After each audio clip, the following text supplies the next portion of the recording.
Good morning. This is the Board of County Commissioners workshop session. It's August 30th, 2022. I'm going to ask the clerk to call the roll, please. Commissioner Bernard. Here. Commissioner Kerner. Here. Commissioner Marino. Here. Commissioner McKinley. Good morning, here. Commissioner Sachs. Mayor Weinroth. I am here. Vice Mayor Weiss. Here. Thank you. Thank you. We have a full complement this morning. Thank you. I'm going to ask my good friend Commissioner Sachs to do the invocation, lead us in the Pledge of Allegiance. Would everybody please rise?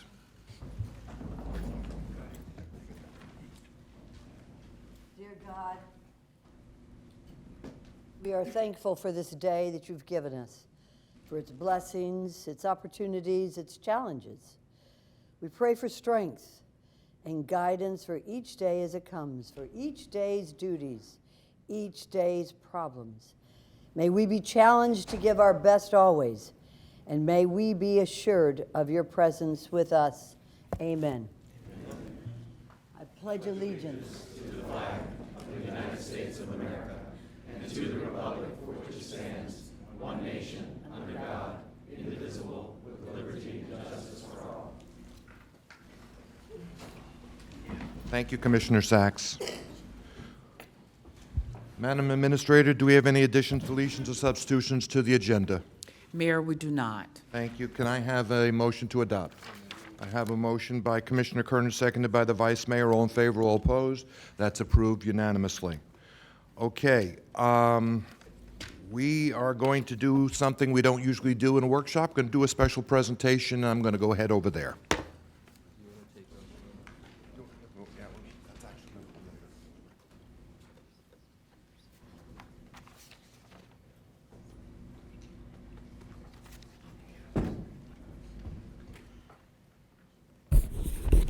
Madam Administrator, would you come on down? So, as I said, we don't usually do special presentations during a workshop, but this is definitely a special presentation. I think our community, our residents, are very proud of our firefighters, of all our first responders, in fact, everybody that runs this county. We are very privileged. But today, I'm here to pay special recognition to our firefighters. And I'm going to quote from a memo that I received from Patrick Rudder. I'm sorry, I'm ahead of myself, from our chief, Patrick Kennedy. And it says that the ISO, Insurance Services Office, recently completed its analysis of the structural fire suppression delivery systems of Palm Beach County Fire. And Palm Beach County Fire is pleased to announce the results of the scrutiny is a new public protection classification of PPC of 01/10.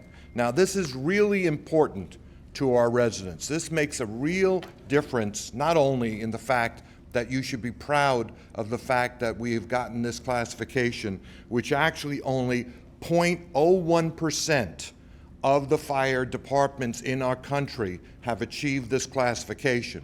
But it's going to have an impact on your insurance rates, which I'm sure everybody in this period of time. So it is worth recognition today. So let me read from the certificate of commendation. Chief, would you come on up here and join us? And what I'm going to do is, after we're done with this, instead of having you all come up right now, we're going to take a picture after this is all done. So I'm going to just have the chief and the county administrator up here with me. In recognition of Palm Beach County Fire Rescue being awarded the Class 1 Fire Department rating, the best possible rating from ISO, only 0.01% of fire departments received this honor out of nearly 40,000 agencies that went through this rigorous testing and reporting process. ISO rates fire departments based on their ability to respond to and prevent fires. With its new Class 1 public protection classification, the Palm Beach County Fire Rescue is now a proud member of the elite fire rescue departments in the nation that hold this distinction. This is an accomplishment as a true testament to the department's vision statement of excellence today, improving tomorrow. Residents and businesses can have peace of mind knowing they have a superior fire department here, and we are very, very happy to be giving this commendation to the entire department. Chief, would you like to say a few words?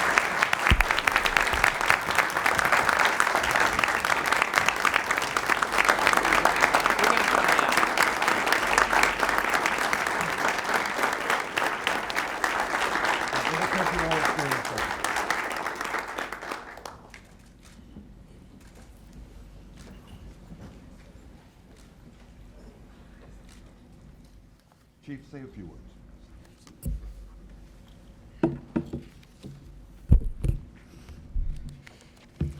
Good morning. Mayor, Vice Mayor, Commissioners, Mrs. Baker, our municipalities, community partners, supporters, leaders, special guests, residents of Palm Beach County, fire department representatives, and the public we are called to serve. Thank you. Thank you for this opportunity to be recognized today. We are so proud of our department's accomplishment, and we'd like to share the news. Our nearly 40-year-old department has reached a major milestone, as you mentioned this morning. We are now recognized as an ISO Class 1 fire department. This is the highest rating possible given by the only organization who rates fire departments for their fire services. We now have a quick video to show what this means to everyone who lives in the county and unincorporated service areas in the 19 municipalities serviced by Palm Beach County Fire Rescue.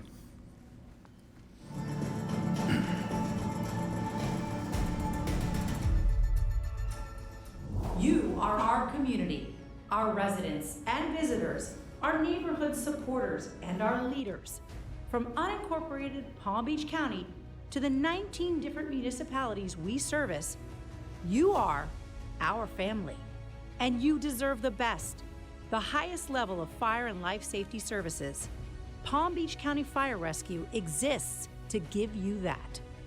This gold ISO Class 1 rating signifies safety and peace of mind. It's an elite distinction for a fire department and one recently awarded to Palm Beach County Fire Rescue.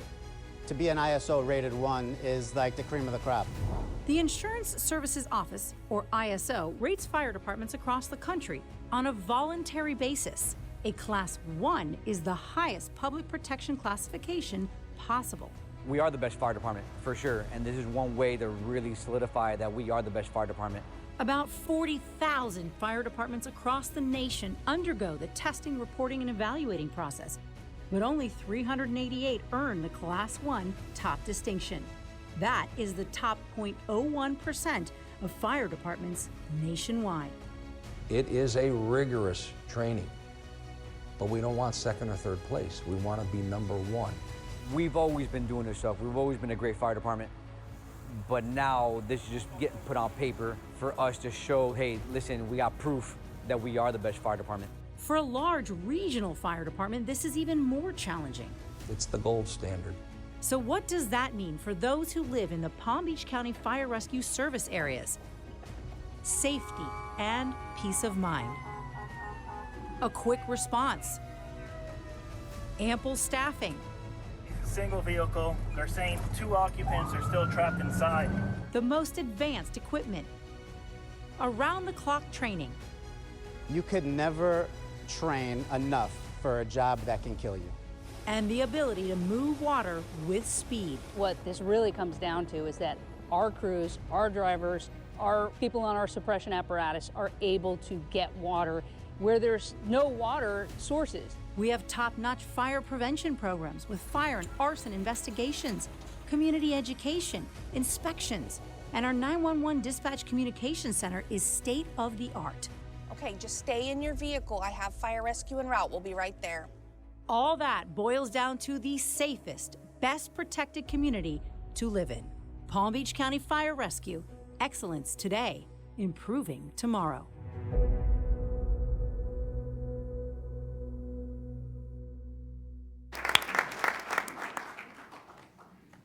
We welcome our partner in this process, and I'd like to also call up our former fire chief, Chief Dern.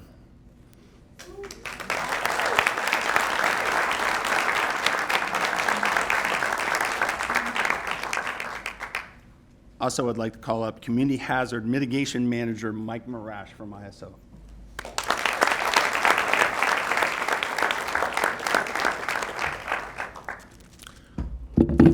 Mayor, Mayor, Vice Mayor, and Commissioners.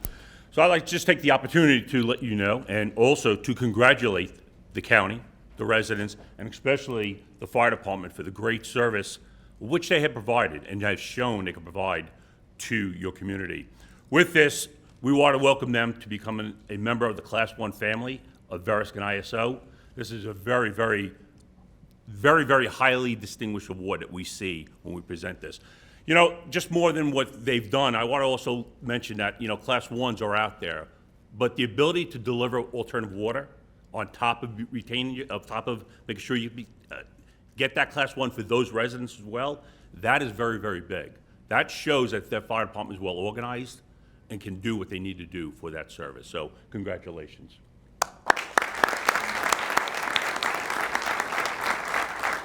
And with that, we'd like to present you with a plaque showing how well deserved you guys have done in this job. Thank you. Take a picture.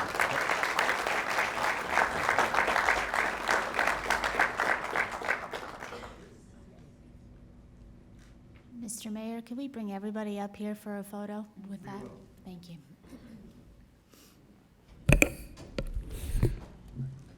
County Administrator, you get blamed for a lot of things, so you need to take a little credit for what's going on up here. Come on up and take a bow.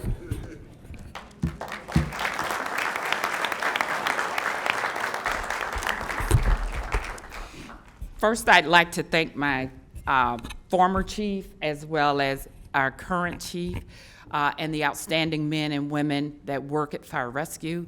You have done an exceptional job.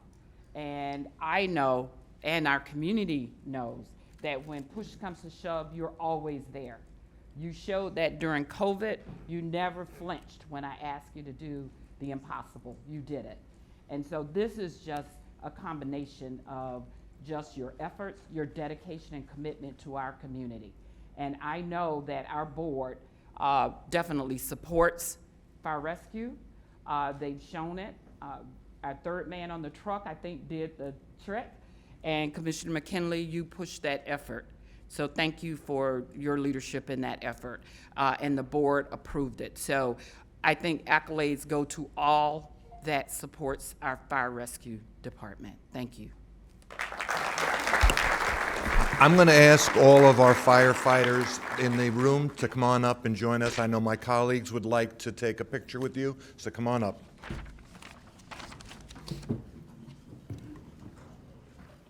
What's the third man on the truck? Minimum of 3 people on the truck. Where? On one of the trucks. Is that what we're talking about?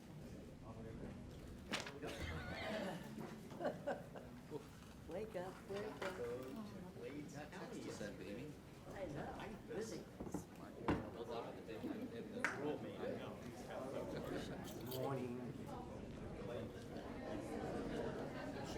Always good to be seen. And who's got the other certificate? Wow, thank you.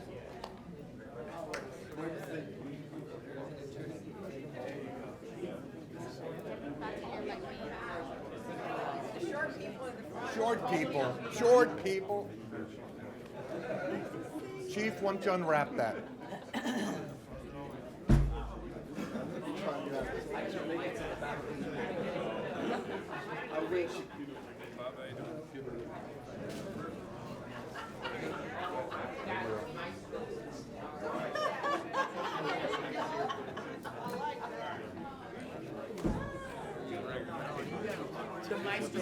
How about right there?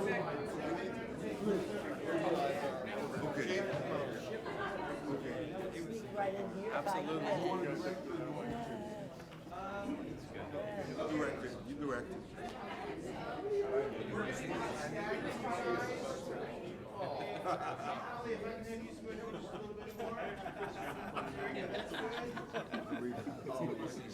Dave, get him back here. I'm coming.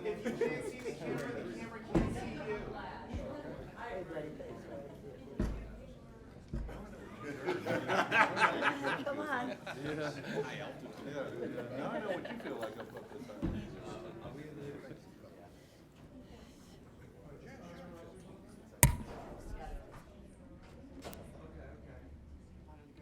Challenge to take this picture.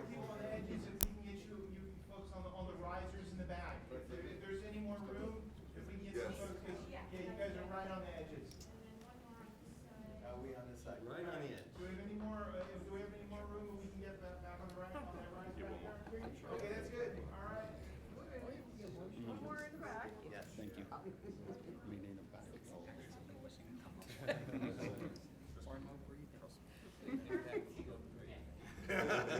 Extraordinary circumstances.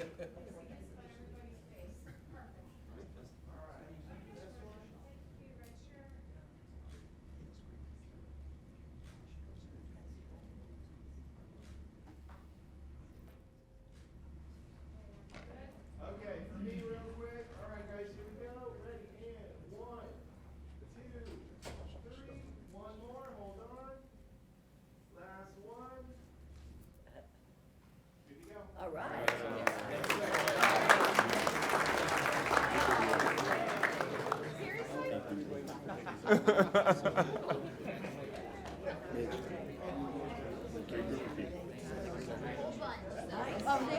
It's quite an honor.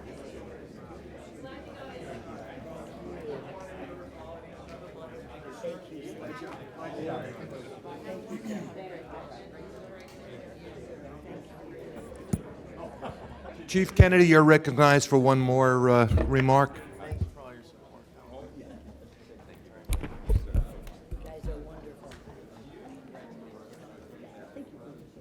Thank you, Mayor. Chief Duren, I know I should see you. You're taller than everybody here. I don't see him. Reginald Duren, Chief Duren, Assistant County Administrator Duren. There he comes. Okay. He'd like to say a few words, and I just say a few words of thanks, and then we will be done. Thank you, Chief. Much of what I would have wanted to state has already been stated. We can't say enough how important the support of this board of county commissioners, as well as the county administrator, has been to fire rescue, and how excited we are to currently be ranked among the very best, a place we always knew we were, but now we have the metric to show this is who we are and this is what we represent as Palm Beach County Fire Rescue. Can't say enough about the men and women behind me and those out in the field in operations. You know, the 1,700 strong who on a daily basis go out and train and flush hydrants and do inspections and do all those things that help make us the preeminent fire rescue organization in the country. So I'm super excited and just want to say thank you very much. And thank you to Chief Kennedy. Under his leadership, they continue to move forward and progress in a very aggressive manner, always seeking to boldly go where others will follow. We're super excited about the future for the organization. Thank you. Thank you, Chief. As our vision statement says, excellence today, improving tomorrow to better serve your community with each day. Just a few words of thanks, first and foremost, to the citizens who entrust us to serve them. To this board and your continued support over nearly 40 years to continue to support the mission of fire rescue. Our municipal leaders that are here today with their respective district chiefs, our community groups, Delray Alliance, West Boca Community Council, and Cobra, our founding chief, Chief Herman Bryce, for his vision in setting the foundation of our department. And our former chiefs in the audience today, Chief Gerald, Chief Mackey, and Chief Stearns. Thank you for your leadership. The boots on the ground, we cannot forget our firefighters who are committed to this process and who are committed to serving our community with unwavering commitment. Our Community Risk Reduction Fire Marshal's Office always focused on keeping our community and our firefighters safe. The first to respond, which is the dispatch center, always taking the call and helping. Our training division, our support services, our ISO partner, Mike Marash, Local 2928, for their continued work on behalf of their members, the Fire Rescue Advisory Board, county staff, and Team PBC. Our administrative staff and support staff who work to support the mission of fire rescue daily, tirelessly. Last but not least, two special mentions. Retired Captain Drew Hacker for starting this process. The third time is the charm, Drew. And then the intelligence unit, Joe Gregory, for continuing to move us forward. Thank you all. Thank you, Chief.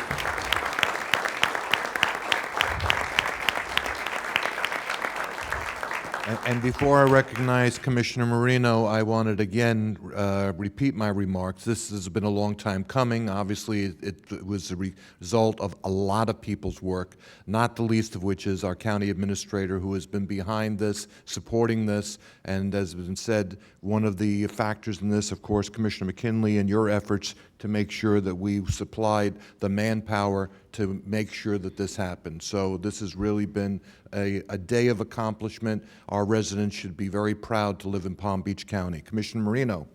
Thank you. I just wanted to say thank you to all of you on Friday when we laid Brian Woldowitz to rest in the gardens.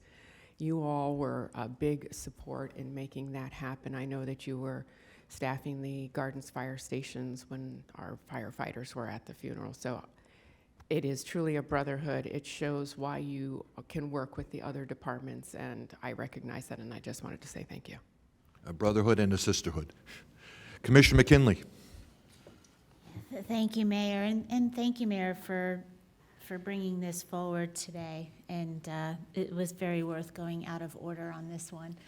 I just want to thank you all for the work that you do. The past few weeks have been a little bit difficult for me, and I just want you to know that I am proud to have supported you during my time on this county commission, and no matter where I go after this, the profession will always be supported by me and Palm Beach County Fire Rescue, and I could not be any prouder than to watch that video and hear Tara Cardoso's voice. I'll hear that voice forever, and describing what you went through to receive this certification. And you set an example not just in our community, but across our state and across our nation, and it's been an honor to work by your side to make this possible. So thank you for your service. Thank you, Commissioner Vice Weiss. Thank you, Mayor.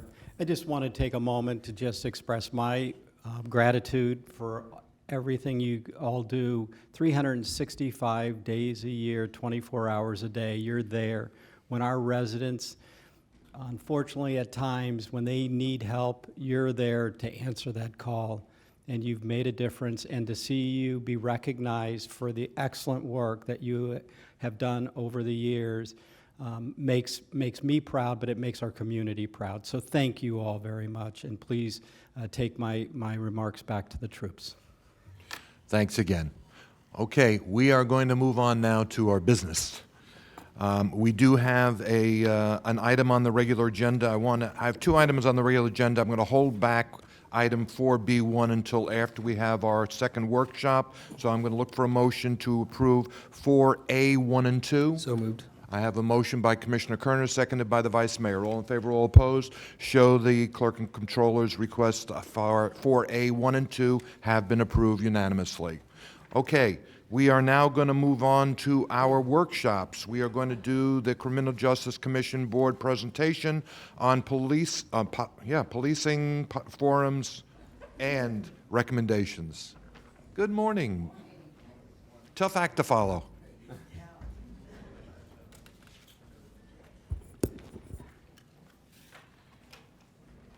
Mr. Von Laren, would you introduce our guests? I will. Actually, I'm going to start this morning. This is going to be a presentation that we are going to provide to the Board of County Commissioners on the Criminal Justice Commission policing forums and recommendations. And I wanted to turn it over to our Department Director, Regina Herring, to do both some of the introductions of who's with us today, who's on WebEx with us today, and then some of the other key participants throughout this process. So, very good. You are recognized. Good morning, Mayor, Commissioners, Administrator Baker, and other members on the dais. My name is Regina Herring. I'm the Executive Director with the Criminal Justice Commission.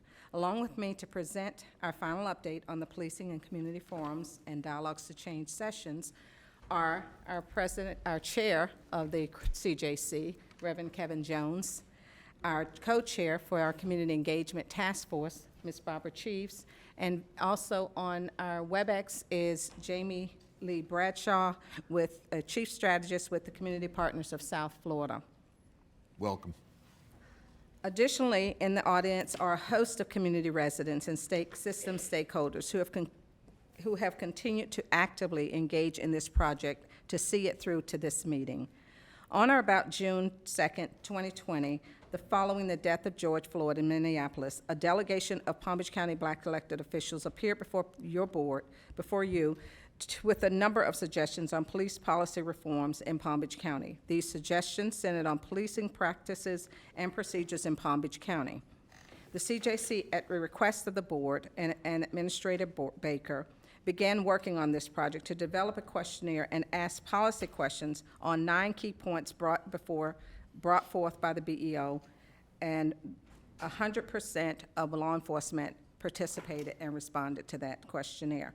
And I provided that with you a while back of the summary of those questionnaires, which turned out that many of our law enforcement agencies do have policies on banning chokeholds and neck restraints and sensitivity training. The only issue that, and I know it's already in the work, is the question about body-worn cameras, and that is basically one of the main issues that hasn't been fully implemented across the county. But on July 29, 2020, we had a virtual forum, a hybrid forum, on the policing held at the Palm Beach County Criminal Convention Center. In attendance were law enforcement leaders, county and state municipal officials, and community activists. It was during this meeting that we revealed those results. Now, on the heels of those meetings, which we held across the county in 9 areas across the county, and we had forums with chiefs of police to engage with their communities to have conversations. But we wanted to go a little deeper in that, and we wanted to hear from the constituents, the communities, the residents across Palm Beach County. So we took those 9 areas and we went deeper into the community with residents to talk about their perspective, how they felt about the criminal justice system, what they felt we needed to do. And we went into actions. So I'm going to turn it over and let everybody else go and give you a little bit, because this was not just a single action. This started really with Administrator Baker and her leadership and vision. So, and we just brought it to fruition, and you'll see the culmination of it all. Good morning. As Director Herron stated, my name is Kevin Jones, and it is truly my honor to serve as the chair of the Criminal Justice Commission. So first, we'd just like to thank you all for your leadership in this county and for your continued partnership with the CJC. In 2016, the CJC's former chair, Lee Waring, realized the importance of the CJC's need to interface with the community and created the Community Task Force, Community Engagement Task Force. This work is a key component in our mission, and we want to continue. We want to keep running with that ball and continue to engage the community. As the chair of the CJC, I understand the importance of having system players at the table, but I believe it's equally important to have residents at the table. We have to be more inclusive in our work as we strive for safe communities and a fair and equitable justice system. When we received the grant for the Safety Justice Challenge a few years ago, which is sponsored by the MacArthur Foundation, community engagement took a central role. We understood that input from the community is critical as we move forward as a system to evolve, to improve, and to ensure that justice is realized for all of Palm Beach County's residents. So next you'll hear from Barbara Cheeves and I believe Jamie Lee Bradshaw, and they will explain in further detail the work, the journey that we've been involved in, and the community's recommendation. The CJC has reviewed all 9 recommendations, and staff is currently working to see how these recommendations can be implemented. So at this time, I'm going to turn it over to Barbara Cheeves. Good morning. I'm Barbara Cheeves. I am a past chair of the Criminal Justice Commission, and co-chair of the Community Engagement Task Force since its inception. We started in 2016. I have co-chaired with, always with a police chief. So I've had 3 co-chairs, not my fault, they leave for one reason or another. I had Chief Kitzero, then Chief Mooney, and I currently have Chief Sims, who as of tomorrow from Delray Beach will no longer be with me, so I'm scouting for a new co-chair. I also, in addition to co-chairing the Criminal Justice Commission, I had the honor of co-moderating all of the 9 community dialogues around the county, from the first one at the Convention Center to the 9 communities. My co-moderator was Ted White, who some of you may remember as a local TV anchor who is now the Community Information Officer for the Delray Beach Police Department. He also is responsible for the video that you're going to see today. We've done a lot of work as a community engagement task force, but we have a lot of work to do. There's still a lot to be done. There are a lot of voices we haven't engaged yet. It's a big county. So we want to know that we want all these voices to know that they're a part of our future. And this is my commercial, that if anybody out there is listening and wants to be a part of this community engagement task force, we would love to have you. Some of the 9 actions that came out of the dialogues have been completed or implemented or in the phase of implementing. Some have not been yet. Some are long-term projects that are going to need your backing as a board to take us through. The Dialogue to Change process included many people throughout the county. We had citizens, we had criminal justice professionals. I know that there's people in here today, so I'm going to ask if anybody's here today that participated with the dialogue, just please stand so they can see you.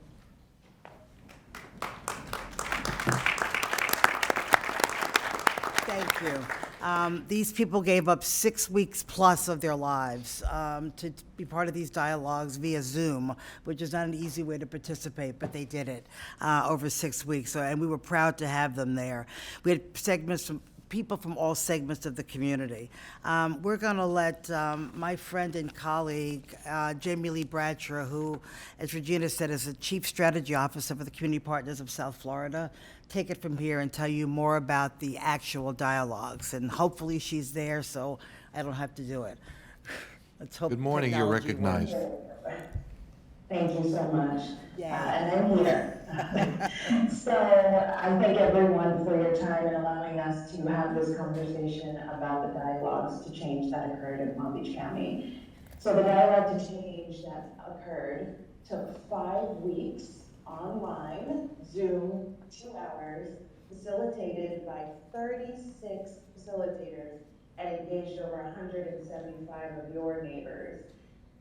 Your police officers, your court administration, your lawyers and state attorneys, and I always say Grandma Pearl was there too, because we always have a Grandma Pearl in the house.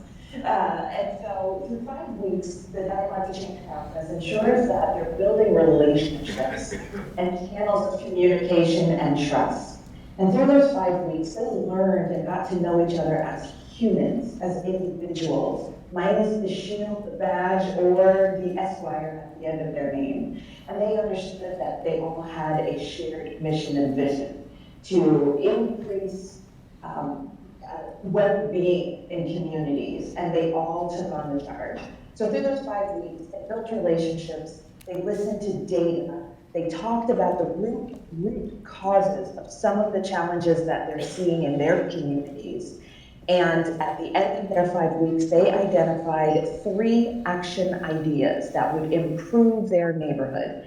And through that process, they ended up on August 28th of 2021 at an action forum. So picture this, 3 hours, very early on a Saturday morning, all on Zoom. We had over 140 people that dialed in so that they could decide on what actions their community wanted to be aligned with.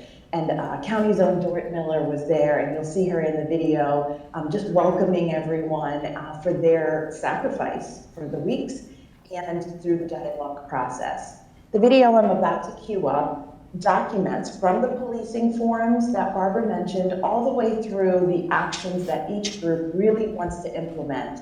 And there's a plea for support in that video. And then I'm going to hand it back to Regina at the end I thank the CJC, their community engagement, and the support of this board for allowing us to do this important work and listen to residents, all Palm Beach County residents. Can we show the video now?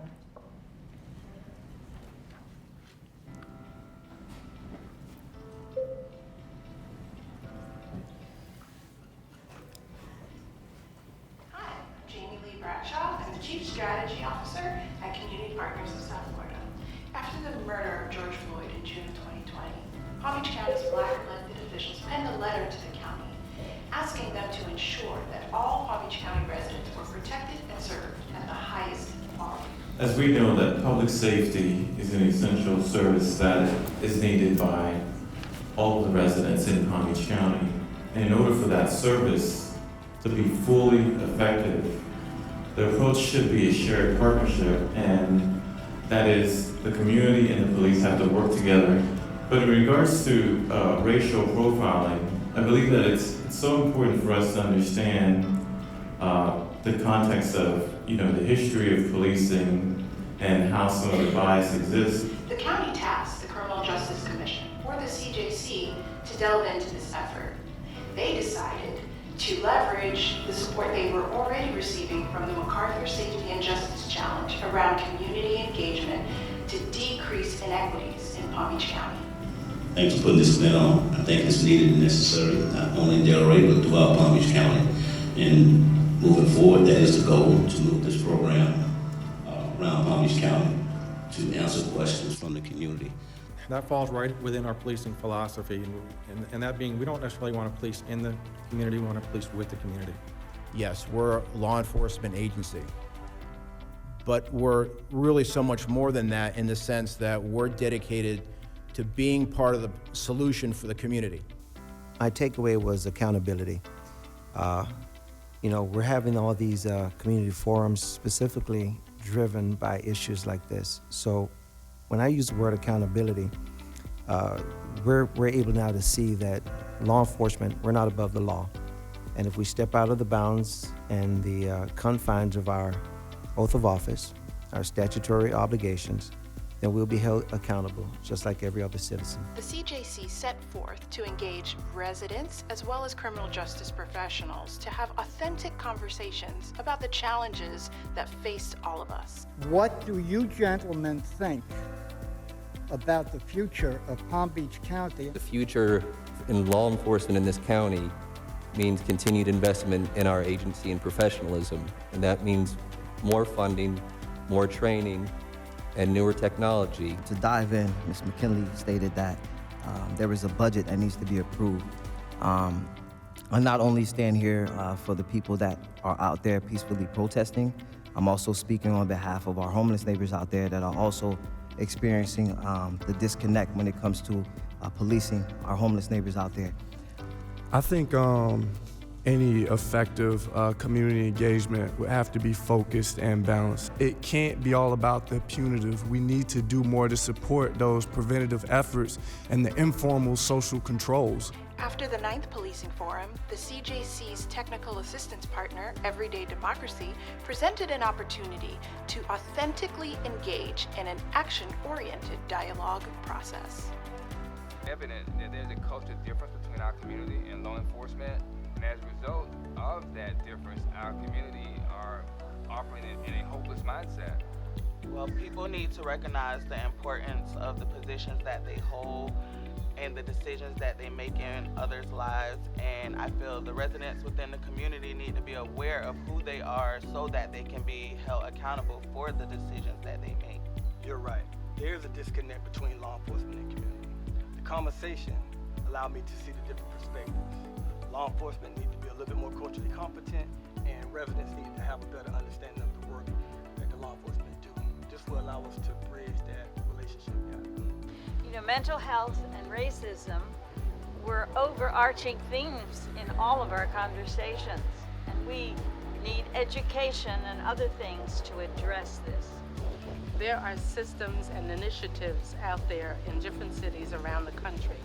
We need to bring those here to Boynton Beach to be reviewed by the powers that be so it can be implemented with the police officers and the citizens. Over the course of 5 weeks, 9 discussion groups engaged in tough conversations about the disparities facing their neighbors. I've been afraid, and I've been in a lot of pain. I needed law enforcement to hear that this time, and I heard them. I feel that there's a little bit of hope out there. Let's see.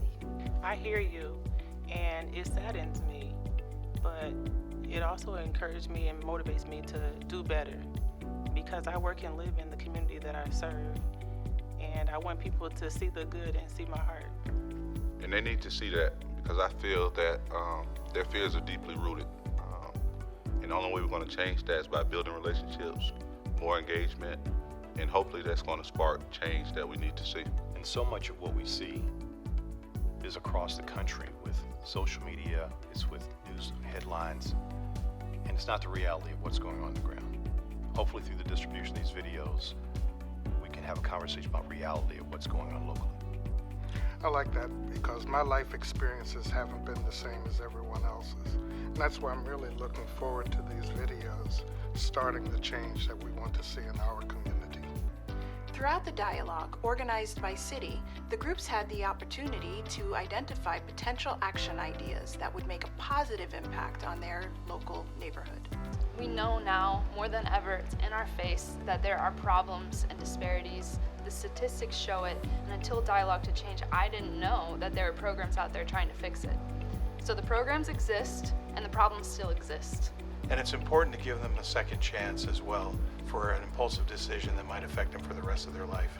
You're right, kids do need second chances. Restorative justice can offer that to families.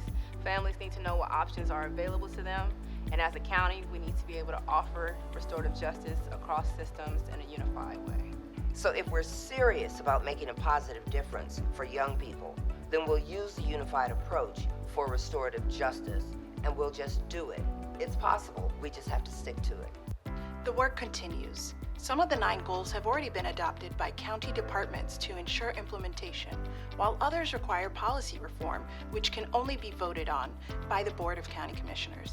We have to understand everybody's experiences with the criminal justice system and know that as people we created it, so as people we can also change it.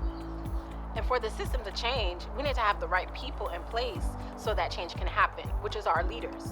Because the minute they understand the way the system works and how it's impacting others, then they can be receptive to partner with each other in order for change to happen. Then it benefits us all.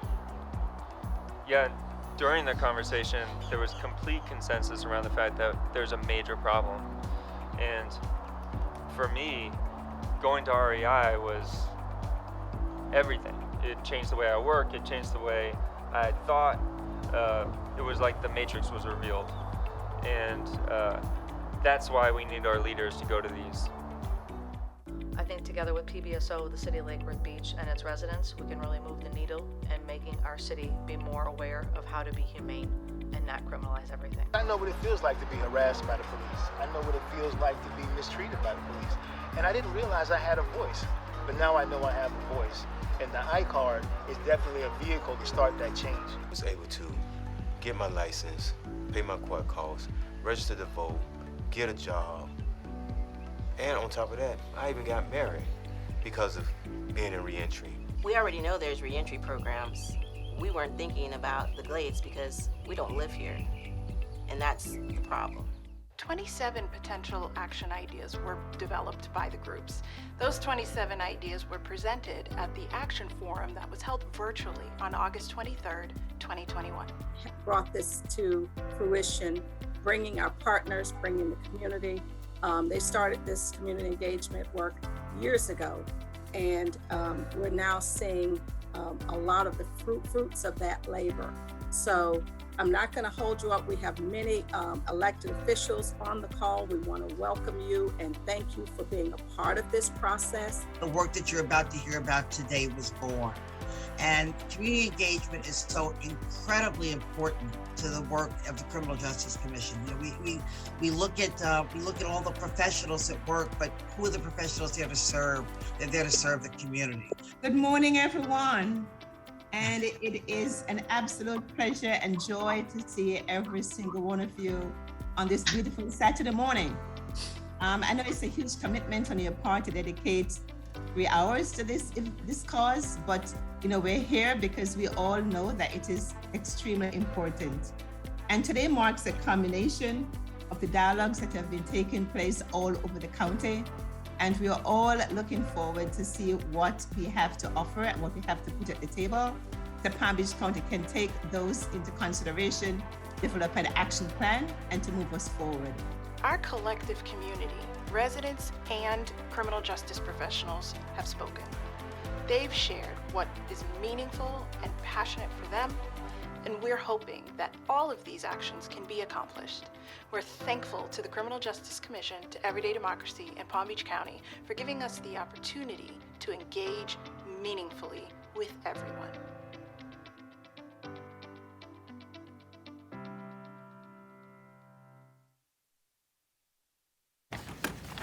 Thank you, Jenny. So that's kind of a whole wrap of what we did, started at the height of the pandemic and to now. And we wanted to come back to you because it started here with you as to show you the work that's taken place and where we are now. Of the 9, and you have in your packet, the 9 action items that were presented by our communities, by the different regions of the county. CJC, there's certain of these projects when they're talking about reentry, they fall to the reentry task force, separate from the CJC. And we will forward these action item recommendations to them for them to work on, with the request that they keep the CJC updated on their progress. One request on that, on the heels of that, was the request for the Glades. And their request of wanting a Glades program, reentry out in the Glades. And I know Public Safety is working on that through a grant. But one of the requests was they wanted to build the capacity in the Glades. They wanted to be able to have that person there so that they can serve their own in their community. So I indicated that I would share that with you because that was important to them, that you know that. We're working with we call them the Royal Palm Beach, Acreage, Wellington, and Loxahatchee, and you heard them mention an iCard. And that card is we're using it as a stopgap because at the request, and I'm so thankful for PBSO, Major Coleman, who's in the office, in the audience, is helping us to look at updating the in notice to appear form to add an opt-in clause for text reminders so that will be across the county. And this iCard will be an added opportunity to be a stopgap measure so that if they can't get their information from that notice to appear, that iCard will be distributed to them when they're given that notice to appear so that they will be able to call in and not miss a court date. So and that came from the community. So this is, I think, the nexus of all of this was to really hear the voice of the people, get their energy, their ideas, to help us see how can we make improvements in the system. We're working with Lake Worth, City of Boynton, West Boynton, and Delray, and the county schools. And the county schools is wanting something, when you talk about restorative justice, as they're saying, something unified across the county. We've been in conversation briefly with the school district. They're open to it, and we're wanting to have that. Their goal is to have that implemented to fidelity so that it's not it's piecemealed or compartmentalized. It's actually implemented as the original authors. Remember, Dr. Bazemore and Mars Schiff implemented that, and they want to be able to do it to that scale. So we are working on it. We will come back and give you an update as to how things are going, and especially with our failure to appears, because that's a part of our MacArthur challenge where we've seen many of our disparities along those lines, and those are our lower level offenders that we don't want to have in the jail if we can find an alternative to keep them out of the jail and keep those costs down and those people out of the system. Any questions? Before I recognize Commissioner McKinley, just on that, and I see it's item number 1, of course, is there a budget set up for the iCard? What kind of Right cost now, it's not a huge budget, something we can take out of our grant, and we can do internal. Most of this is going to be labor for us to coordinate, facilitate, and in partnership with law enforcement. So we did present to our Law Enforcement Planning Council. They're open to, we're discussing that option of having that opt-in, changing that language. That's something we can, it's not a heavy lift on our side budgetarily. So we'll gauge that as we go along. We don't see it right now to be a major financial impact, but we'll be able to gauge it along the way. I don't think so. It's just going to be more manpower in us managing and evaluating its impact, because that we're building into our sustainability application with MacArthur that we can evaluate its impact, this work that we're doing. Is this a significant issue, people not appearing because they're not getting notice? It is. That's one of our biggest, we think it's one of our biggest drivers in our disparities numbers that we're seeing. Very good. Commissioner McKinley? Thank you. I think, Mr. Mayor, I do remember our state attorney asking, he always likes to ask a trivia question when he does a presentation, and I think that was one of his questions one time, is what's the number one crime we see come before us, and it was failure to appear. So I'm happy to see that you're being creative on this. Also want to thank the public defender, Carrie Howitt, on that number 8 item for the Glades area about the reentry program. She did apply for a grant, and we did send a letter of support, so hopefully we'll see that come soon. I also just want to point out, I'm looking here at your item number 3 for Lake Worth Beach, where it was explore and implement a mental health mobile response pilot program. While it's certainly not mobile, it is rather out of the box and creative. Both Commissioner Bernard and I had the opportunity last week at JFK North Hospital to tour the opening or the new facility that we've done in partnership with the healthcare district. While it's geared towards being a warm handoff for those suffering from substance use disorder, they are also recognizing the need to have a warm handoff for mental health patients with mental health illnesses. And so since that is so new, it would probably be good to partner or have a conversation with the healthcare district about how you can get that information out to the public. But we are a tremendous community and putting really good resources back into our community. I want to thank Major Coleman, who's in the audience, for all of his good work on the western half of Palm Beach County, most of my district, and just thank the CJC team and everybody who participated in this. And Barbara, you're a local hero. Thank you for volunteering all of these years and for the good work that you do. Thanks. Oh, I did have one question. I knew I was forgetting something. On the restorative justice issue with the Palm Beach County School District, something I've heard at some of our national conferences just in passing is some advocates looking at the age of majority and the age that a juvenile can stay within the juvenile justice system. I know for a lot of our kids, especially those that might be in the foster care system that have bounced around and around, oftentimes they're not graduating from high school until they're 19. Is there any conversation that you're engaged in where that is seriously being explored so that kids can complete high school with a bit of a safety net and being able to stay within those juvenile justice programs? Well, it's not something that we have been discussing. You want to add a little insight? I'll let the chair talk. Yep, so Commissioner Point well taken, and that's something we can definitely make a note of. But one thing we're looking to do as it relates to the Criminal Justice Commission is diversify the commission, and we are looking at bringing a youth representative, probably 18, 19 years old, and possibly it could be someone that's aged out of the system, or somebody with that type of lived experience that can share their experiences and what the needs are. So, we are looking at bringing on a youth, but we'll definitely make note of your comments and see how we can move that forward. And on the heels of that, with the, as far as juvenile issues, that's one of the things that we are looking at, because Judge Kroll has been very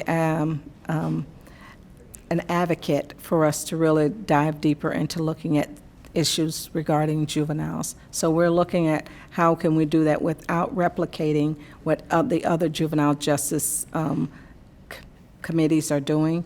So we're looking at how we can, what our role could be in that space. It's probably more of an issue for those states that still have the age of majority for juvenile coverage at 16 or 17.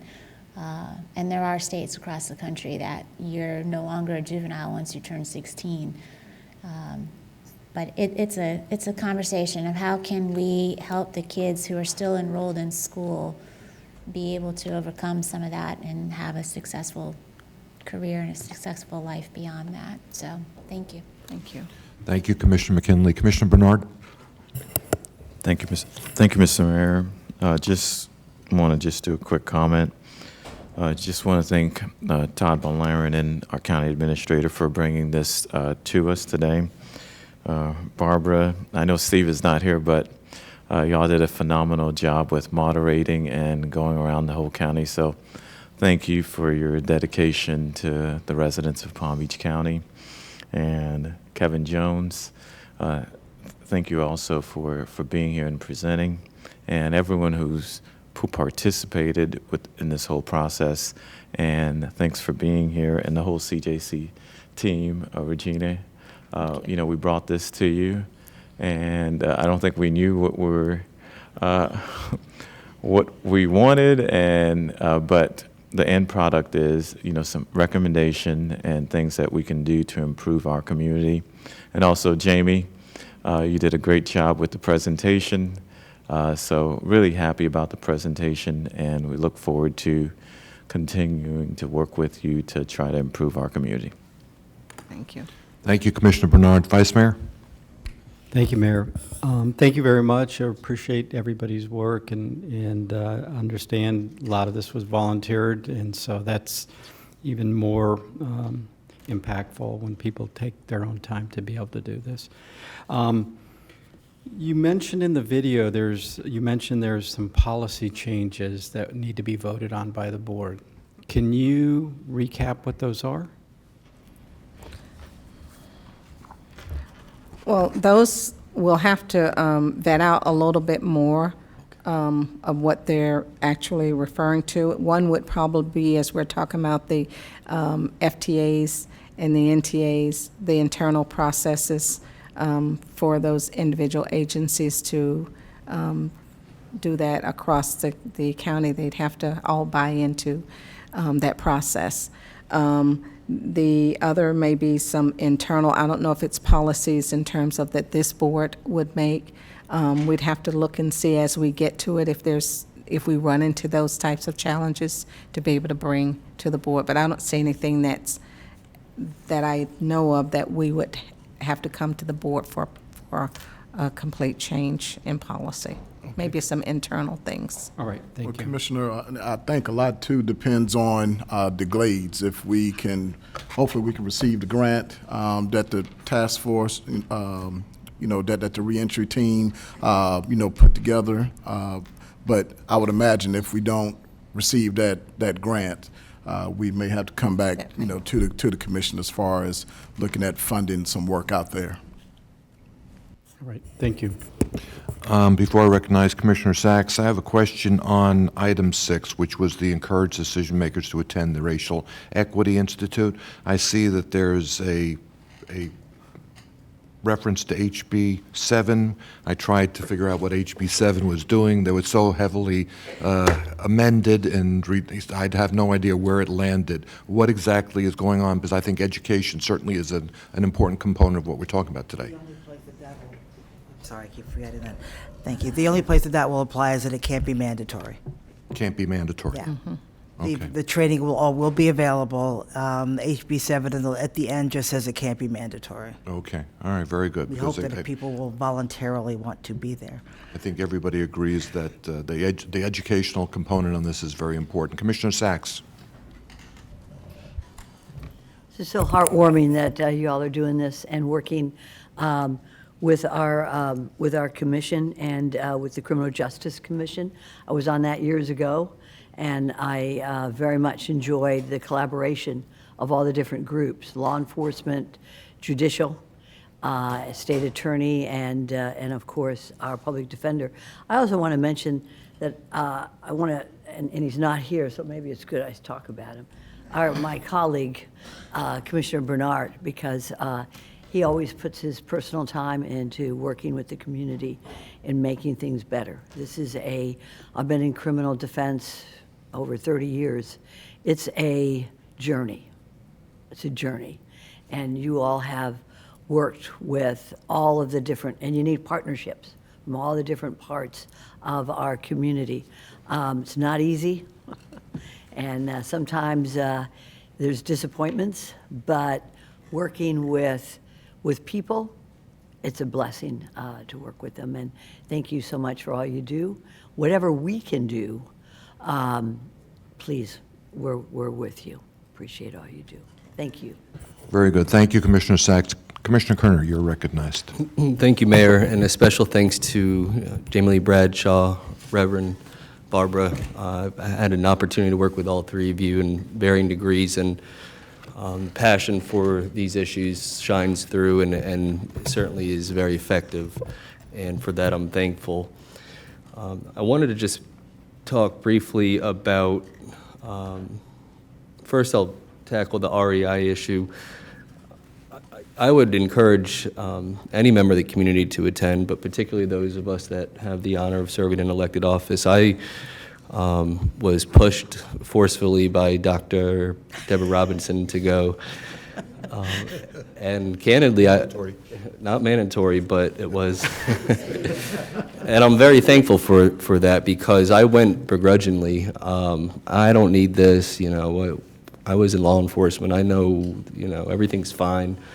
But it helped me, understand some really structural issues in the United States and in our institutions, and it helped me to confront some of the internal biases that most of us are guilty of having, even if we don't recognize that. And it was also very helpful to understand that a lack of inclusion and equity and racism doesn't have to be overt. It doesn't have to be something that we wake up and say, well, I'm going to exclude people from society or the decision-making process. And it helped me reflect on some of my actions as a law enforcement officer. So I would encourage you to go. It's almost an emotional experience in a lot of ways, but it certainly brings clarity to perhaps we can't fix what's happened in the past, but maybe we can be better participants moving forward. The other issue that I don't see on here is the use of civil citations throughout the county. And I think that's an important piece to the conversation on inequities in our criminal justice system. And I know that this board has in the past been proactive in authorizing the use of civil citations. So I would love to see how we can integrate a more effective use. It'll take the partners in law enforcement, particularly in the state attorney's office, but it's an important tool. What's that? No, I said it would be the law enforcement. Yeah. Because it doesn't go into the judiciary or the sheriff's. It's primarily law enforcement. Yeah, it's a decision that's made on an individual basis on this side of the road in the heat of the moment. But we have seen from time and time again that these types of tools, avoidance of the criminal justice system and process where appropriate, can in fact be probably the most impactful way. We talk about diversion, we talk about recidivism, but if we can, for particular low-level offenses where you have somebody that's young and is learning his or her way through life, I think it could be an impactful tool, and it's one that I had access to both as a law enforcement officer, then as a prosecutor as well. And it's also much more efficient. We talk about lowering the jail population and things of that nature, and we've made some progress in that. But anyone that's spent a day in misdemeanor court as a prosecutor or public defender, we know that the life cycle of a docket is basically failure to appears, misdemeanor marijuana, and I'm not passing any moral judgment on those things. The law is the law. But we're also not allowing the state attorney to avail himself and his assistant state attorneys the full force and weight of that office by prosecuting violent crimes in this community when so much of those resources are diverted to misdemeanor court. The last thing that I wanted to ask about was, I know we have a lot of folks here that are guardians of our community that are in the audience today that have experienced the criminal justice system both in a positive and negative way, have experienced how to break out of that cycle, and others that have not had to have that experience but have participated very passionately in trying to rectify some of the inequities in our community. My dear friend Arlene is here. I was hoping, Mayor, if we had time, that if there was an opportunity for public comment for certain members of the public that wanted to weigh in. I certainly would have no objection to that. If anybody who would like to make a public comment would go approach the clerk and fill out a card, we'll accept their comments when we're done with our discussion here. Are you okay? You're done with your comments, Commissioner? I am. You are? All right. Let me just fill in one more, and then if anybody else from the audience has some comments. You know, I think we learned during the pandemic about disparity and the way a pandemic affected our residents, and I think that what we need to make sure is that justice is not dependent on your ability to get a high-priced attorney to defend you so that you can get out of whatever bad thing you did mistakenly or foolishly and have a clean record and walk away from it, versus someone who doesn't have the wherewithal to have that kind of representation and now has a record and now is going to be followed around by that record, and it's going to impact their lives going forward. So I think that we need to, as a community, ensure that disparities don't exist and that people who are in front of the justice system get that second chance if there is the appropriate time to give that second chance. And so I'm very heartened by what is before us here today, and I think it's a good first step. And like the mayor, my commissioner, former mayor said, I think that the REI is something that is essential, and I will avail myself of it, even if it's not mandatory, as soon as I find out what the scheduling is on that. That being said, I will entertain the first person, and we're going to have that card run up here to Commissioner Kerner. Thank you, Mayor, and thank you for the opportunity to have members of the public speak. We'll start with Mr. William Freeman, who just took his seat. Come on up, please. Come to the rostrum, identify yourself, and we're going to give you 3 minutes. Thank you. My name is William Freeman. First of all, I'd like to say thank you all for allowing us to come to present this to you. Give that microphone a little pull up just so that, yeah, okay. My name is William Freeman. Thank you. First of all, I'd like to say thank you for every county commissioner, the mayors.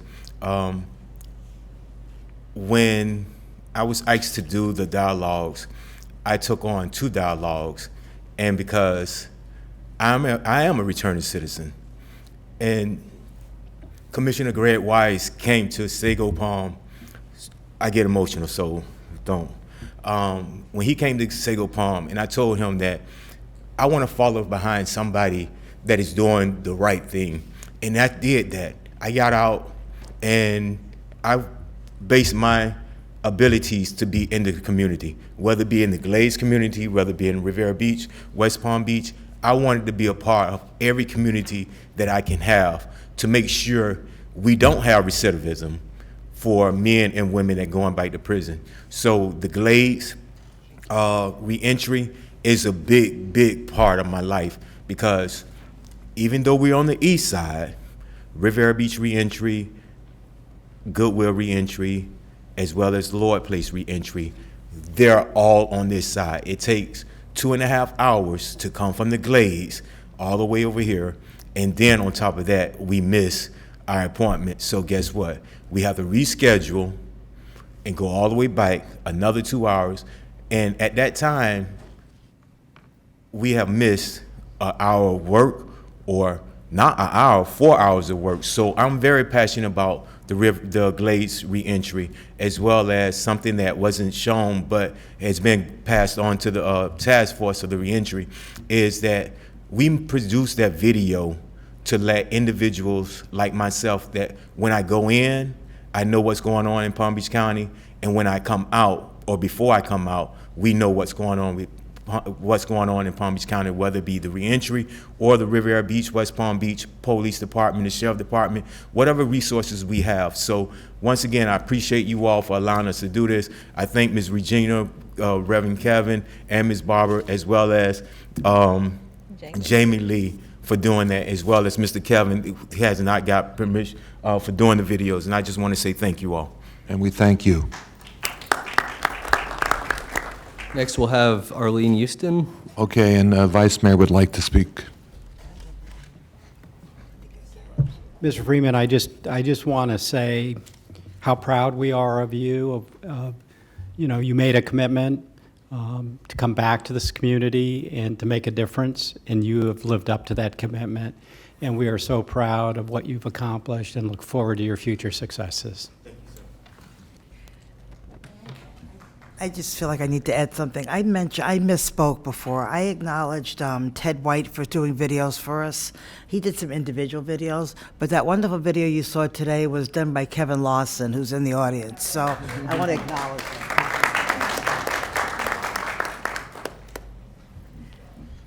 Arlene, and then after Arlene, we'll have Alexandra Berry as our final speaker. This is so moving for me. The only reason that I put my name down is I wanted to underscore and emphasize the need for the Glades to have actual facilities. When you go out there and you talk to the people, I've been to the schools, and ever since I met William, whom I have the honor to have registered to vote during Juneteenth of 2020. And this guy, you see what he looks like, and when he talks about the ability to turn a life around, I don't know if it probably happened, the tears come down his face. It is so moving. But what he really knows is the ins and outs and the ups and downs of what it means to be a returning citizen. And his program, People of Purpose, works in concert to fill in the gaps and to work with all the reentry programs that we have. But the pieces he knows is vote. If you've been incarcerated, any kind of self-worth you have has been taken away. And then here you are, you come out and we talk about voting. You need to have a sustained, effective return to your community, and it involves your families, the kids, your neighbors. And this is the vision William has. These are the lenses he works through, and he tries so hard to put everything in place, always with the idea to end recidivism in all what that implies. So thank you very much for letting me speak. Thank you. And obviously, the reconnecting with our community is the most important part of bringing people back so that they don't go back. Commissioner Sachs, you are recognized. I just want to recognize Arlene Houston. You've done such a wonderful job over the years, and I've watched you and met with you, and you are just a shining star. Thank you for all you do. We need to have more of you. It would be wonderful. Thank you. Thank you, Mayor. Commissioner McKinley? Yeah, Commissioner Sachs, that's funny. I was going to say, Arlene, is there anything that you don't do? It's like the example of volunteer here, so thank you for everything that you've done. I also wanted to give a shout out to Commissioner Weiss. I mean, to travel out to Pahokee and to go tour Sago Palms. If other members of the commission haven't done that yet, I would highly encourage you to do so. It is a very moving experience. And on that note, a shout out to Todd Von Laren and to Ed Chase and the whole Legislative Affairs team who never lets that one go during session. It's usually a very last minute appropriation that we get across the line to help fund some of those reentry programs. So T-Bone, just want to give you a shout out. Thanks. Thank you, Commissioner. Commissioner Kerner, we have any more? Yes, Mayor. Alexandra Berry is our final speaker.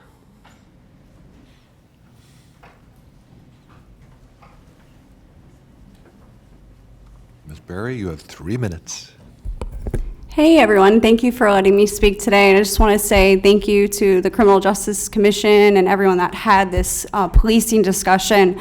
As a crime victim, I'm not sure if anybody knows, but my brother was murdered in this county. I'm born and raised from here, and I have gone through the criminal justice system in a different light. We had 2 trials, and the wheels of justice for us with people that have committed extreme harm, it is very slow.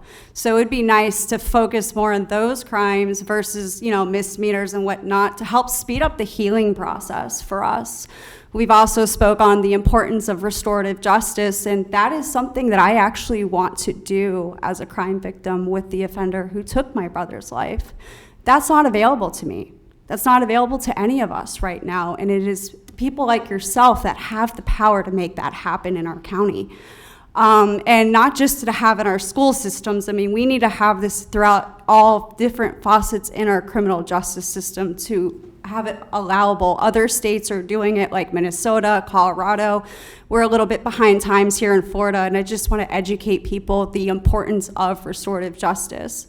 The other thing is the importance for reentry. I was actually disappointed to hear as a crime victim that there isn't anything out in the glades. I mean, we're in 2020. I would hope to see one day that we have a successful reentry center for our returning citizens, because we have to help them. We have to give them the tools to succeed so we can help our recidivism rates to go lower. Palm Beach County, we can do it. I know we can do it. I'm here to help be a part of that discussion, the dialogue. And if anybody, I do encourage anyone to participate in a program that I have participated in to get a better understanding of our carceral system, is to go to a program called Exchange for Change. You'll be able to actually go into a prison and sit down with individuals and have a dialogue with them to get a better understanding. So we can be part of the change and do something better here. But I just want to thank you guys all for being open to this discussion. I know it's an uncomfortable one at times, but as a crime victim, I support everything that we have talked about today in the videos, and thank you for your time. Thank you very much for your comments. All right, I think that has explored the subject completely at this point. It's 10 to 11.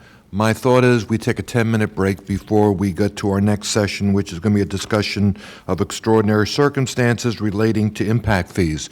If you're here for that session and you would like to speak, we will accept comment cards. So fill out your comment cards and give them to the clerk, and we'll be back at 11 o'clock. And I want to thank everybody who made presentations today. Great, thank you.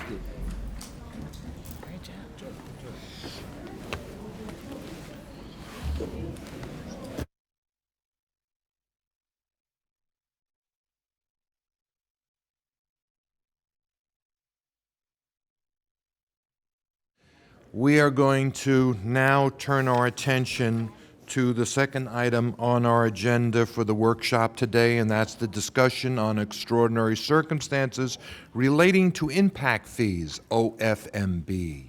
And I'm going to invite our staff to make a second presentation to us on this subject. Who's going to take the helm? Good morning. I'll just do a quick introduction here at the table. Sherry Brown, Director of OFMB.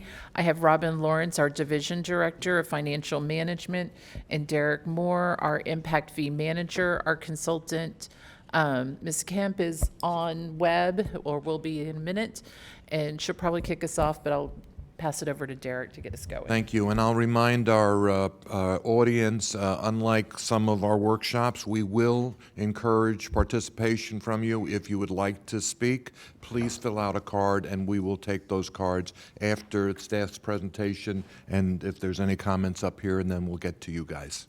Okay. Okay. Good morning, Mayor, Vice Mayor, Commissioners, Ms. Baker. We're here, as you said, for this second workshop under Florida statute. We're required to do 2 dedicated workshops to extraordinary circumstances. And today will be that final presentation on extraordinary circumstances. Once we've completed our discussion on extraordinary circumstances, we will then, of course, move to eventually to the first hearing, where we will then further discuss the rates.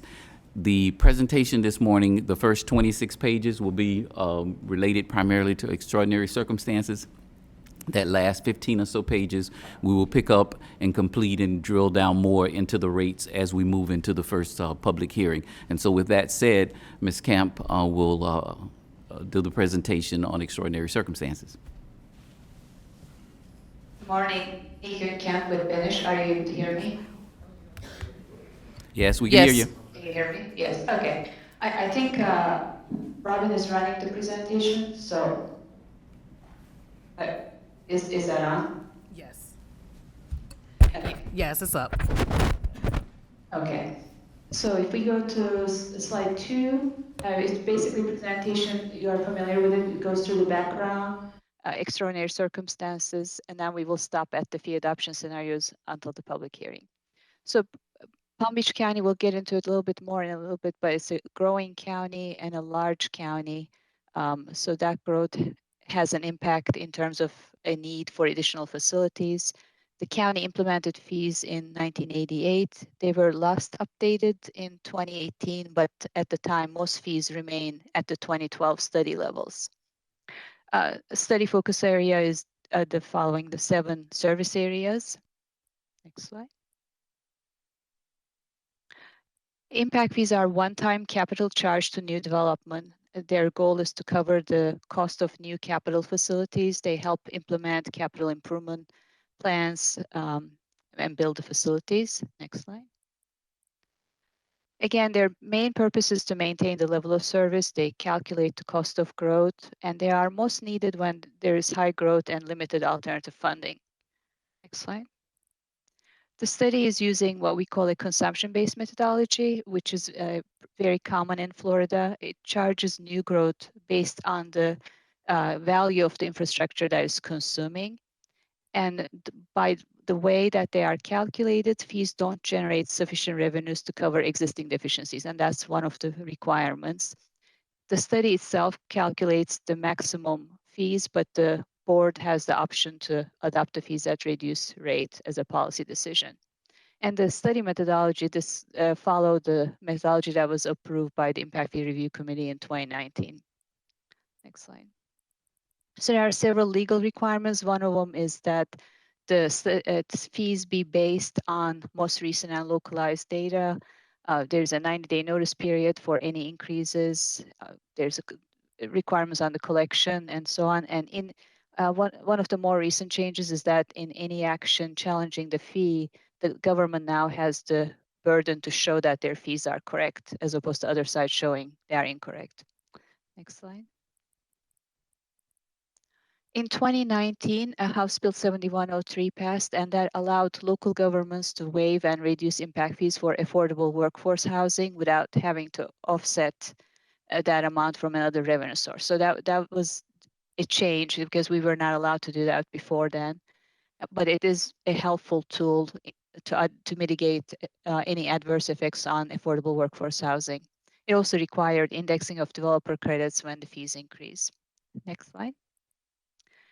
And last year, House Bill 337 passed, and that's really the reason we are here today. It basically puts limits to how much the fees can be increased.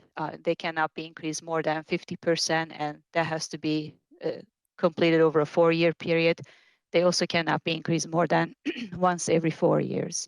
It does have an exception clause, study completed within the past 12 months demonstrating extraordinary circumstances, 2 public workshops to discuss these circumstances, and then the increase itself needs to be approved by the 2/3 of the governing body. So that's, we are here today to do the second workshop on that. So the basic impact fee formula looks at the cost to add capacity. And that's basically the value of the infrastructure. From that, we subtract any non-impact fee revenues that will come from future development. So to the extent that county uses taxes, a portion will come from future development, and we subtract that amount. And that net cost gets multiplied by demand, which is measured in terms of population for most fees, student generation rates for schools, and travel for transportation. Next slide. This slide is showing the total calculated fees for select land uses, example land uses. So a 2,000 square foot single family home, the current fee is about $13,055. That increases to $19,300 if the full fees are adopted. And then we have several categories. In the case of residential, again, transportation and schools, and followed by parks are the larger fees. And in the non-residential, it's mostly the transportation is the bigger portion of the fee. Next slide. This is showing the maximum allowable rates, basically increasing each land use by 50% or capping it at the calculated rate if the increase is less than 50%. So in this case, that 2,000 square foot homes fee would go up from 13,000 to about 16,700 or 800. Next slide. Next slide. And next slide. So in terms of extraordinary circumstances, they are not defined in the statutes. Different jurisdictions use these clauses, and they basically show that they have high growth levels, they are experiencing high level of permitting, their fees have not been updated for a long time, so there's sort of a backlog. They are experiencing higher cost levels, they have a list of projects that need funding. So these were the primary discussion items when those jurisdictions adopted the fees above the 50% threshold. Palm Beach County is the 3rd largest county in Florida, and it's continuing to grow. It's 5th in absolute population growth that's projected, and also 7th in residential permitting levels. So all this is, again, creating a need for additional facilities. Next slide. This is kind of showing how much the vehicle miles of travel are projected to increase versus how many lane miles. So basically the travel is projected to increase about 35%, while lane miles only about 8%. So that's again suggesting increased congestion over time. Next slide. Other issue is that current fees for the most part are based on 8 to 10 years old data. Some of them were adopted at reduced rates even then. So that is creating a need for increase over 50%, at least for some land uses. Part of the other issue is also, again, in line with reflecting most recent data, some of the demand side data changed, and that alone itself is, in some cases, is causing an increase over 50%, just sort of that correction or reflection of the more recent data. Next slide. So when we look at each service area for public buildings and combined with law enforcement, the full calculated rates are likely to generate about 10-11 million per year. Maximum allowable would be about 2.5 million per year. There are several projects that the departments identified, a total over 200 million.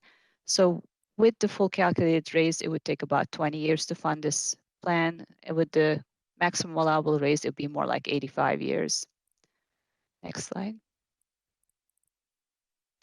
In the case of fire, there are about several fire stations that are being planned that would total about 20 million. And with the full calculated rates, it would take about 16 years to fund this plan, with the maximum allowable more like 23 years to fund. Slide.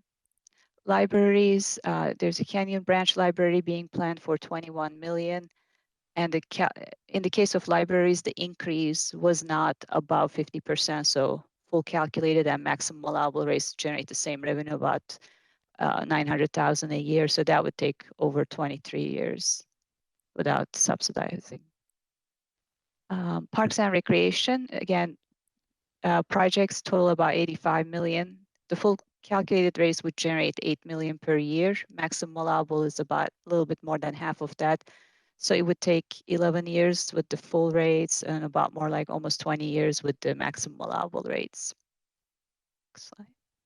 And this is the examples of the projects that the department provided. That's about totaling 85 million for parks. Schools, their full rate would be about 32 million, and it would, and then maximum allowable about 28 million per year. They have several schools that are in their capital plan that add up to about 200 million. So it would take 6 to 7 years. Schools was one of the fees that was updated last time. So the increases are not as large, other than, again, some demand side student generation rates changing for some of the categories. Next slide. Transportation. Again, this is another one that's not, it's not necessarily increasing more than 50% for most of the categories. So our full and maximum allowable are pretty similar. It'd be about 24 million. And there's a list of projects, about 160 million that are listed here. That would take about 7 years to fund. Next slide. Okay, so basically, again, as with impact fees and growth, there are just the options are growth pays for itself, current resident subsidized growth, or combination of both, or the other option is, of course, level of service degrades. So I think I would stop here because the next slides are the fee scenarios. Is that right, Derek?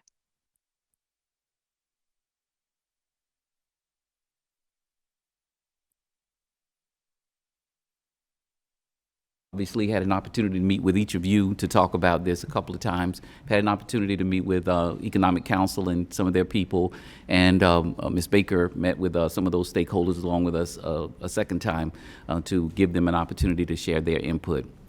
So at this point, we're ready to finish up our conversation on extraordinary circumstances. Thank you. We're looking at impact fees, but obviously this is not the only place where revenues are being generated to take care of these projects. So when you're doing these calculations, are you looking at the other revenue sources as far as what's available?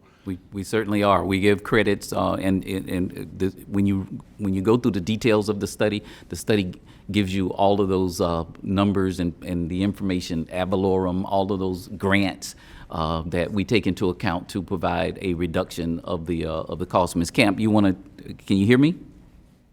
Yes, I can hear you. You want to hear me? Yes, you want to respond to the mayor's question as well? Yes, as part of the study, we look at how the capacity projects are being funded, what revenue sources are being used. And again, we recognize a credit for the new developments portion. Of course, most of the tax revenues are generated by the existing population. So, but new development gets a credit for their portion. So when you're saying in your exhibit on slide 21 that it's going to take 23 years to fund library facilities, is that taking into account all of the revenue streams, or is this only focused on the revenue that's being generated by impact fees? That 23 years is strictly just with impact fees. If the county were to fund capacity projects with impact fees only, then it would take about 23 years. So to help this body, how much is dedicated to those projects from ad valorem and other sources of funds? I don't believe there is a dedication, but that capital plan every year determines that. You have, when you fund the capital projects, on it, you review them and on your capital plan, that's when those decisions are made, which projects get priority and what funding sources go to each project per se, or if there's going to be a bond issue and so on. All right, so the residents who are watching this or are going to read about this shouldn't assume that if this body does not go along with increased impact fees, that they're not going to see these projects come to fruition for the next 2 decades. They would obviously be subsidized from another source. And so, for example, when I spoke with FDO about some of their projects for public buildings, I think Mr. McClellan mentioned that only about 8% of the funding for the buildings and the projects that he's doing are being utilized from, rather, only 8% of the funding is impact fees. And so the rest of the funding is coming from those other sources that you are alluding to. And I believe primarily ad valorem. And so if we're going to not do the impact fees, then we have to take from ad valorem or those other sources to make up that funding. I just think that these exhibits are misleading, and they give the impression that if we're not willing to bite the bullet today and accept the idea that we have extraordinary circumstances, that we're basically going to put the county on hold for 2 decades. And that was certainly not the intent, Mr. Mayor. I think the intent was to show if we only use impact fees, this is the amount of time it would take to do these projects. Thank you. Commissioner Bernard, you're recognized. Thank you, Mr. Mayor. I know that we've had a discussion the last time in regards to whether that we've met, I guess, the burden of the extraordinary circumstance. I believe that we have not met that burden, and I'd love to hear from the public comments, but if not, then I'd love to make a motion on the item. Thank you, Commissioner, and yes, we'll hear from Commissioner McKinley, and then we're going to go to our public comments. Thank you.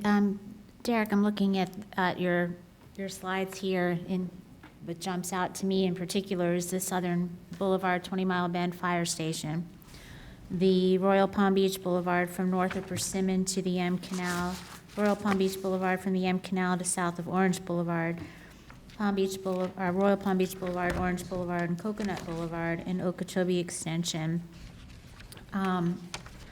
These projects have been needed for the last decade, long before any growth has occurred. The Southern Boulevard Station, I believe that land was dedicated when Arden was approved, and so most of those homes have already been constructed, and the need exists now.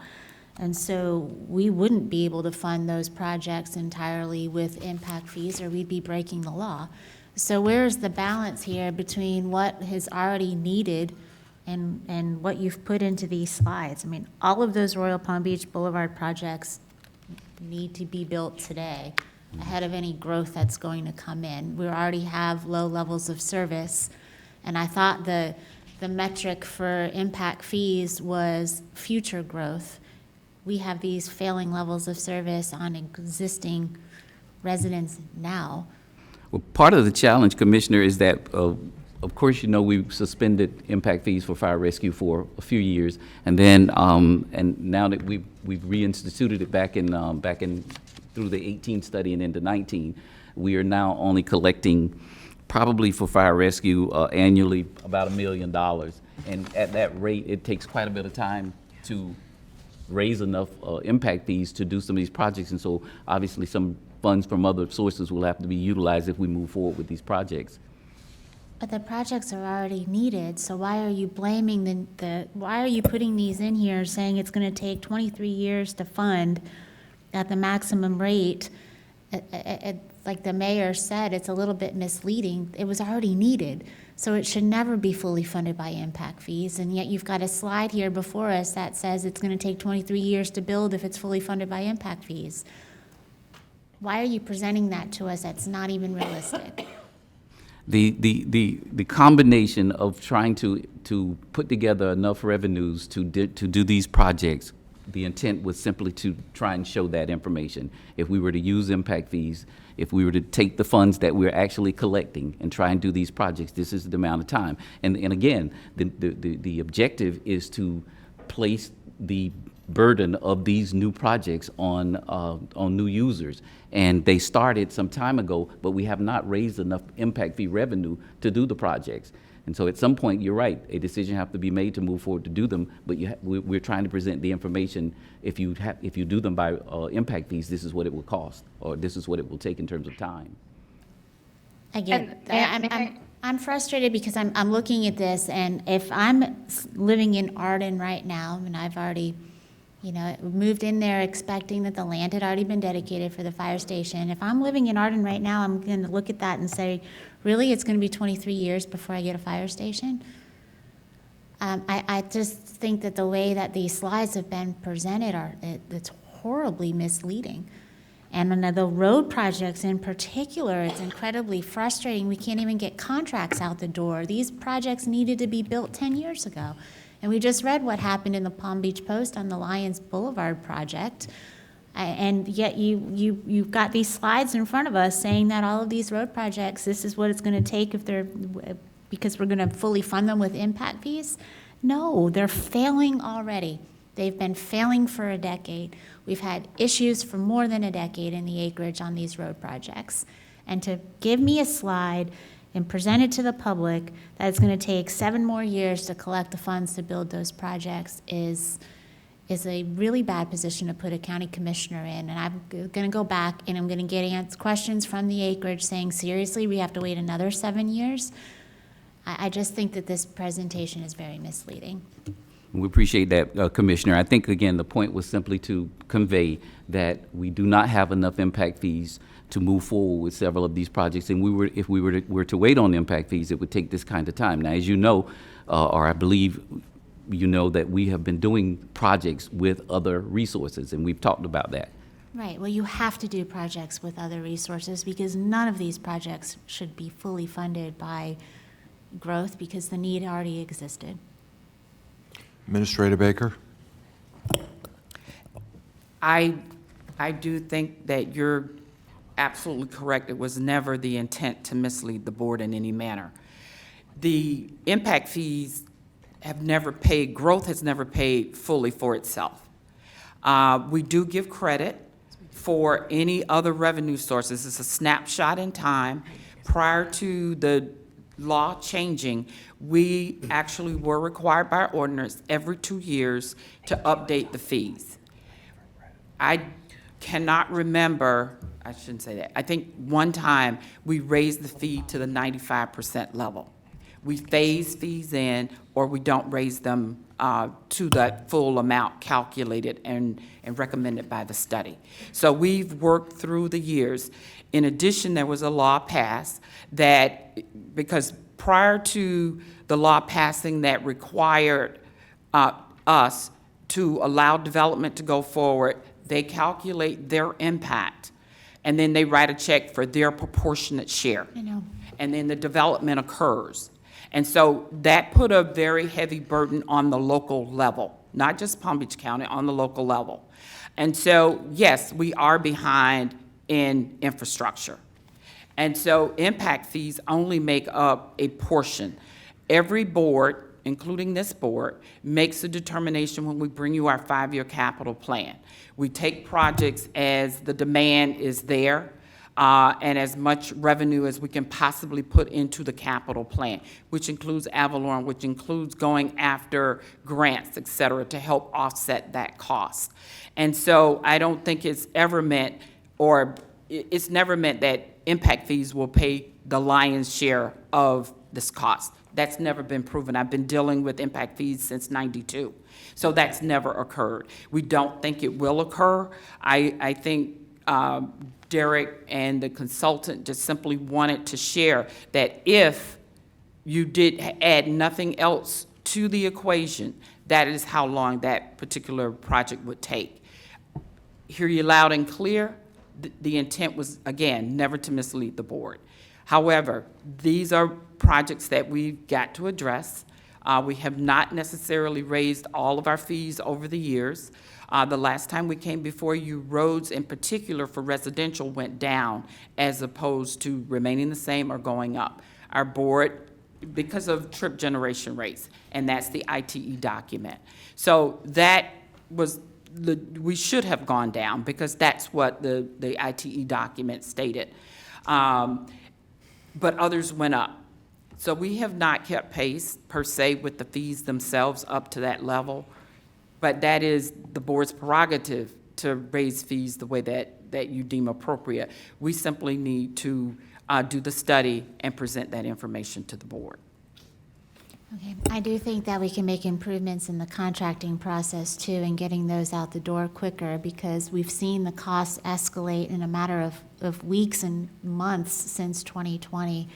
And if we really want to save the taxpayers' dollars and get these projects funded, we've got to get those contracts out the door and the shovels in the ground faster, the work we are doing. Vice Weiss? Thank you. I just want to make sure that I read the slide correctly. So you're projecting a growth rate of 0.75% per year, or somewhere thereabouts? I believe that's correct. Which slide is that, Vice Mayor? But I believe that's correct. I didn't write down the slide number.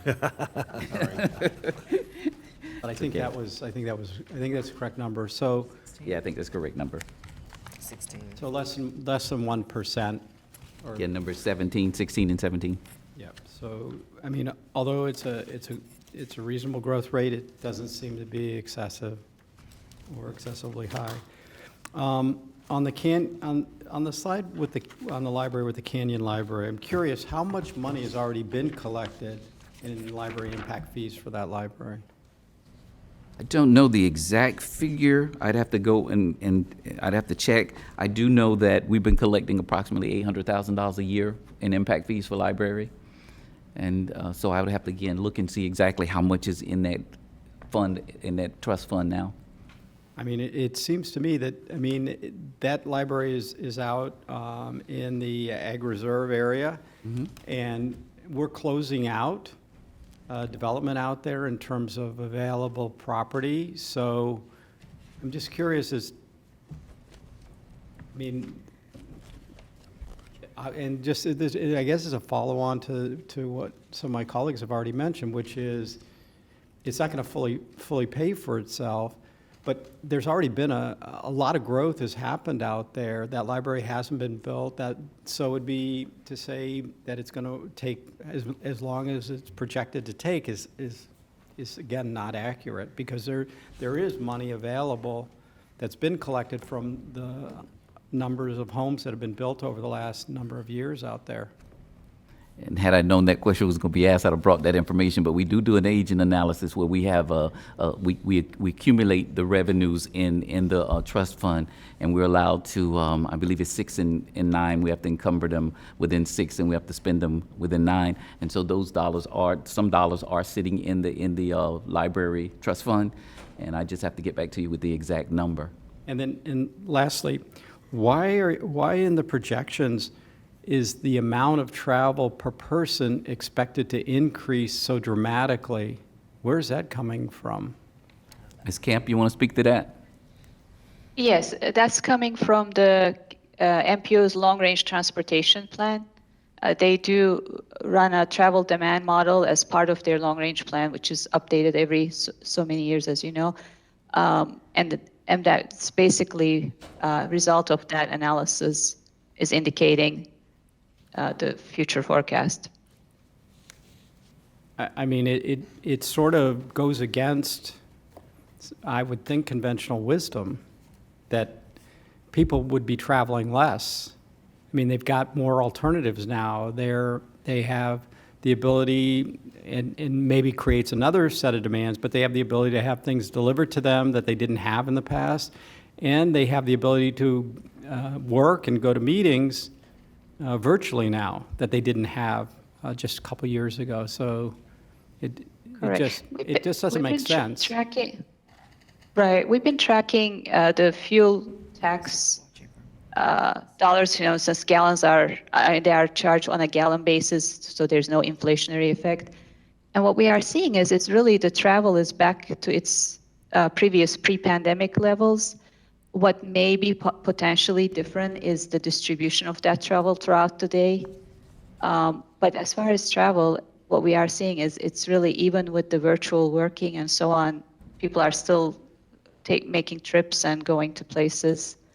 So, and again, those projections are for the next 20, 25 years, and every time they get updated, these type of data will get incorporated and adjusted. But at least for now, that was the projections. All right, thank you. Commissioner Kerner? Thank you, Mayor. And I think maybe the best evidence about trip generation is just the amount of traffic that we have on our roads now.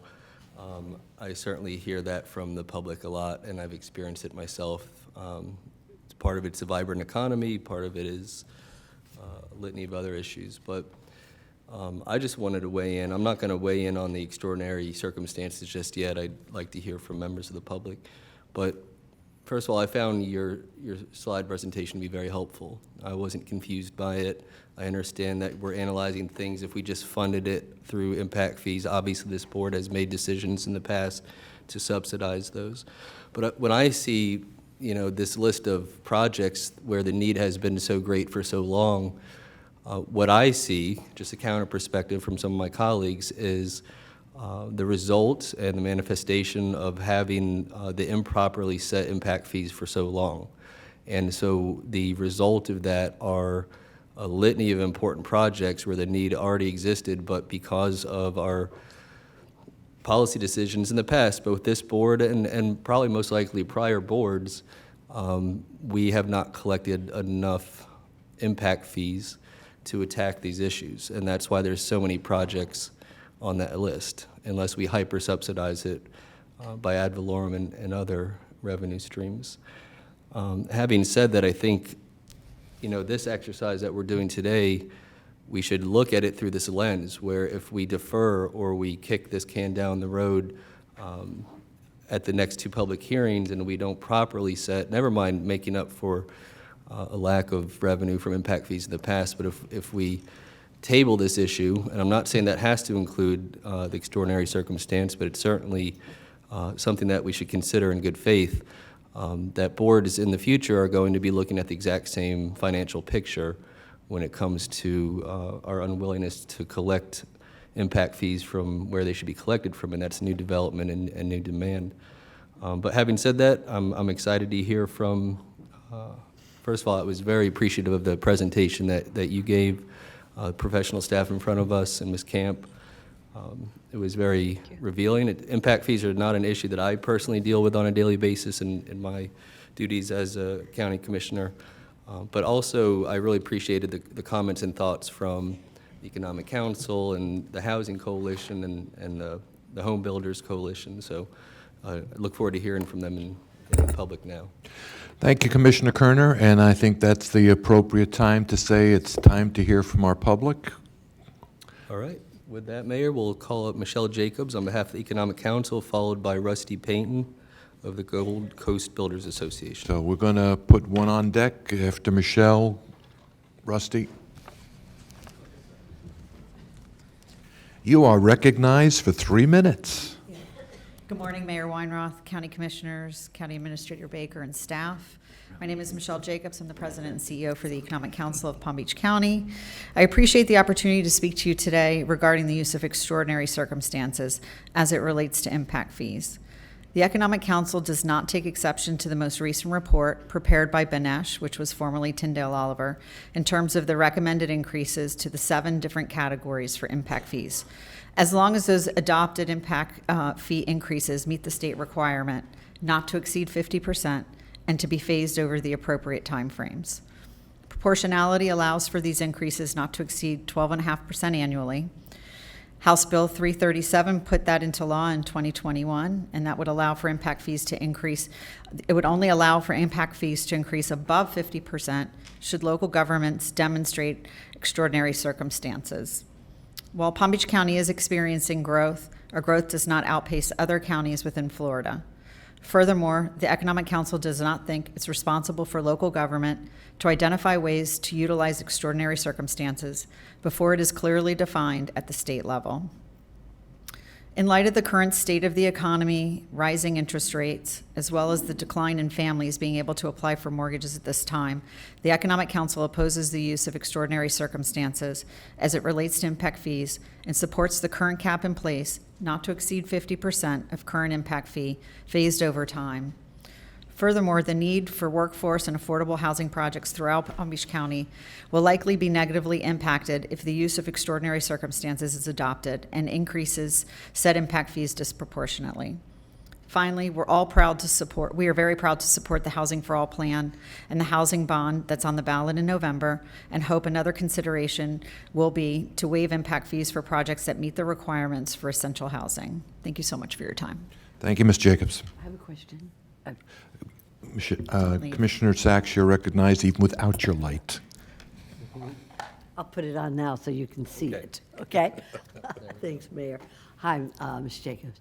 So I want to understand that your organization supports the idea of impact fees up to 50%, no extraordinary circumstances. However, you are waiting for the legislature, when they go back into session, as to what they may do with regard to it. And your group also would consider waiving these impact fees for that housing that would be considered to be workforce or affordable housing. Is that sort of what? Yeah, I mean, that's at the pleasure of the board to make those decisions in terms of waiving impact fees for projects that are affordable or workforce in nature. Certainly, we would be in support of that. We have a housing crisis, and that's why we have very early on approved to advocate for the housing bond and for the housing plan. Certainly, one of the recommendations within the overall plan does make a suggestion to you to consider waiving impact fees for specific projects that meet the criteria. But we are not taking any exception to the report itself. We recognize that impact fees are a part of what is part of a new development. However, the state has been clear and said we don't think it's necessary for impact fees to increase more than 50% unless you can show extraordinary circumstances. And we don't feel, based off of everything that you all said already, that extraordinary circumstances has been met. Thank you. Commissioner Kerner. Thank you. I'm assuming probably correctly that you and your members follow the legislation probably a little bit more closely than I have. And you mentioned, on one hand, that extraordinary circumstances haven't been met based upon the metrics in Palm Beach County. But prior to that, you said that you'd like us to wait for the legislature to better define extraordinary circumstances. And given that this was just passed into law, is there some indication that the legislature is going to reconvene on this issue during the regular session to better define it? That's what we're hearing. I don't know that for certain, but we are hearing that there will be conversation in the upcoming session in March to discuss how do you better define what extraordinary circumstances are. Have other jurisdictions utilized the extraordinary circumstance provision, or it's just too new? I believe there are a couple. I think the county staff is probably better equipped to answer that, but I do believe a couple of counties who are experiencing growth much greater than our growth have begun to adopt it, but I don't know for sure. And I ask this sincerely, where else in Florida are they experiencing growth at a higher rate than Palm Beach County? There are several counties. Hillsborough County, Manatee. There are many counties that are experiencing growth greater than Palm Beach County. We, of course, are experiencing it also, but not as great as some of the other counties. There were some statistics out, and I can see if I can find them and report them back to you, that while we're experiencing this growth, from 2010 to 2020, our growth has remained around the average for the state of Florida, whereas there are many other counties that have far exceeded that. And I think actually Michelle DePotter might have more specifics. Okay.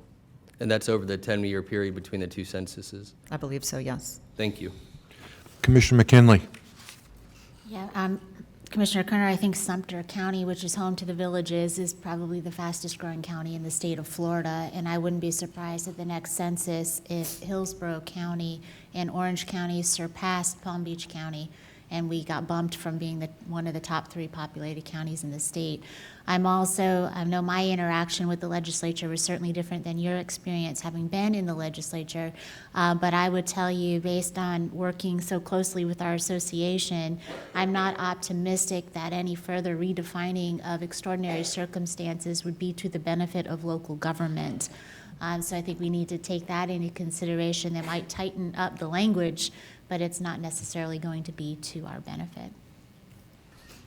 Okay, let's move on to the next speaker. All right, Mayor, following Mr. Payton, we're going to have KT Caitlin with Gold Coast, and then Michelle DePotter with AGC. Thank you. Katie, would you please go to the second microphone? You are recognized.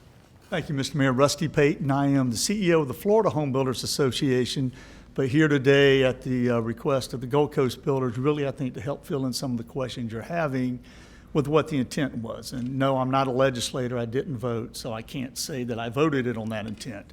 But we did lobby. I remember working quite closely with Commissioner McKinley and others. And I think the safest thing to say, Commissioner Bernard, I think you said it best, the burden of extraordinary circumstances. And when you said that, my mind went immediately to the burden, which is what is so extraordinary here that we're seeing that causes that toggle switch, if you will, to be clicked. And I really go back to the individuals who voted no on the bill. They voted no on the bill because they felt like it limited local government's ability to raise those impact fees.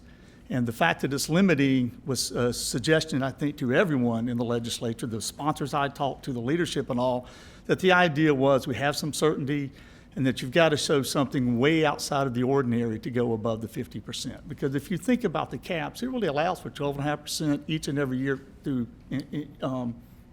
ever. So it gives quite a bit of flexibility to local government. When the concept was brought to us, we thought it fair that there be some type of relief valve for those unique circumstances.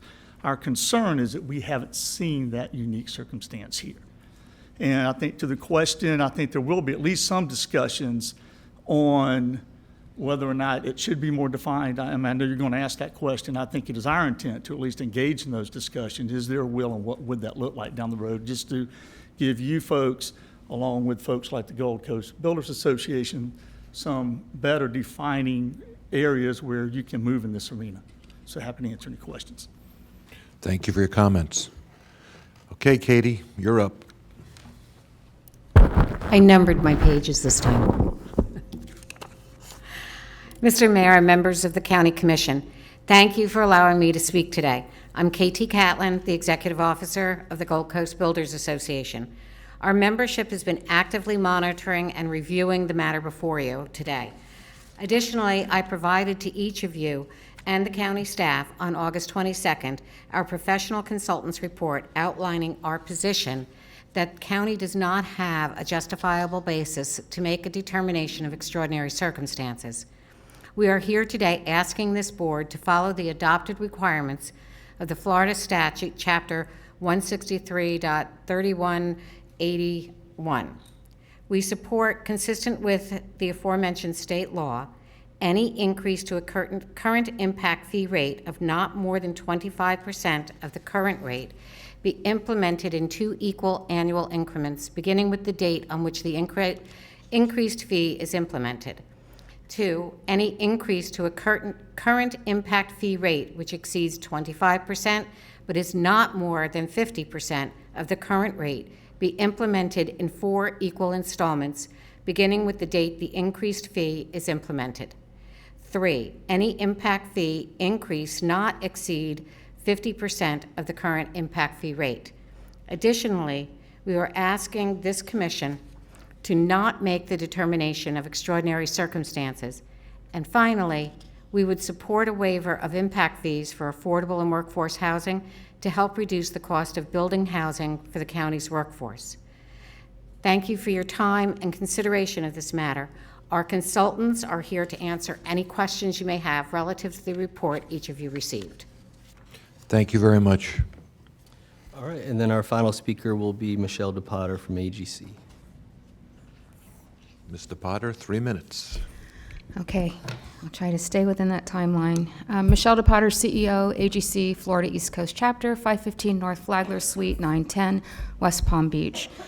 I'm here today for the record to weigh in and convey AGC's position on extraordinary circumstances being cited as a means to surpass the threshold, if you will, beyond increase in impact fees beyond what the state law says, 50%. Before I do that and speak on that, let me just say, Derek, thank you to you and Robin for making the presentation to the Business Forum. Thank you, Virginia, for meeting with all of us, AGC, Economic Council, and the Home Builders post that meeting, where we had the opportunity to convey what our position would be today. I appreciate that post that first workshop. I'm coming behind on this issue. I stated that the last time, and the reason I am is because we didn't have a seat on there. You know, AGC members for 73 years have been building the quality of life in Palm Beach County, from roads to bridges to facilities, public facilities, you know, just across the board. There's some things in the study that's concerning to us, but keeping it specifically to extraordinary circumstances, let me just say that the word extraordinary in itself gives a rise for alarm. And quite frankly, I think all of us, my colleagues, have been working diligently to kind of put out that fire, if you will, but yet at the same time find some sort of compromise. So we had the opportunity post that workshop to review the data that was available from the Bureau of Economics and Business Research, which was compiled by UF. We too recognize that the county is growing. However, in reviewing some of that data that was available to us, in relation to other Florida counties, it appears that extraordinary circumstances cannot be supported. Some of the points learned from looking at that data was Palm Beach County, in fact, has a lower growth rate than many other large counties in Florida. Next year, Palm Beach County is slated to fall to 4th in population. This is behind Hillsborough. For years 2022 to 23, I believe it's going to fall 5th behind Orange County. The counties that are experiencing extraordinary growth, in fact, would be Hillsborough, Orange, Osceola, St. John's, Walton, Lake Manatee, and Lee, to name some of them. Listen, impact fees are a complex matter, and we certainly didn't take the lead on it, but basically they're a tax. It's not a great time for that in our economic and our construction industry climate right now. But the flip side is, I know that some of you will say, when is there, is there a better time? You know, AGC doesn't want to see extraordinary circumstances or extraordinary fees. Currently, land prices are increasing, interest rates are rising, we have labor shortage, supplies, materials, demand issues, all of that's affecting our industry. Our members are comprised of some developers and contractors as well. And I've had a number of our members, specifically from the board, say that they're hearing developers may, in fact, pull back from projects. On the flip side of that, there was a little bit of discussion at the county that the county might second guess moving forward projects as well without these impact fee increases. So for us, either or both outcomes would further affect our local construction industry and our members. The bottom line is we don't support extraordinary circumstances. In fact, we'd respectfully ask you to take them off the table today, give us a little time to go back and work with our colleagues and see where we can seek to find some compromise and understand the study a little bit better. GCBA hired an expert to look at it. We do have some questions and concerns surrounding the capital improvement plans FY 22 to 26. Thank you, Mr. Potter. Thank you. Thanks. Okay, Commissioner Kerner. Thank you, Mayor. And both KT, Caitlin, and Michelle had referenced an expert that is in the room today and that he would be available to answer any questions. So if I may. You are certainly. Mr. Jonathan Paul. Mr. Paul, I'll ask you after you finish your presentation to fill out a card just for the record. And go ahead and identify yourself now. Thank you, Commissioners. My name is Jonathan Paul. Address is 2000 PGA Boulevard, Suite 4400, Palm Beach Gardens, Florida. We have reviewed, on behalf of the Builders Association, the county's request for extraordinary circumstance. We've also reviewed the actual technical report itself.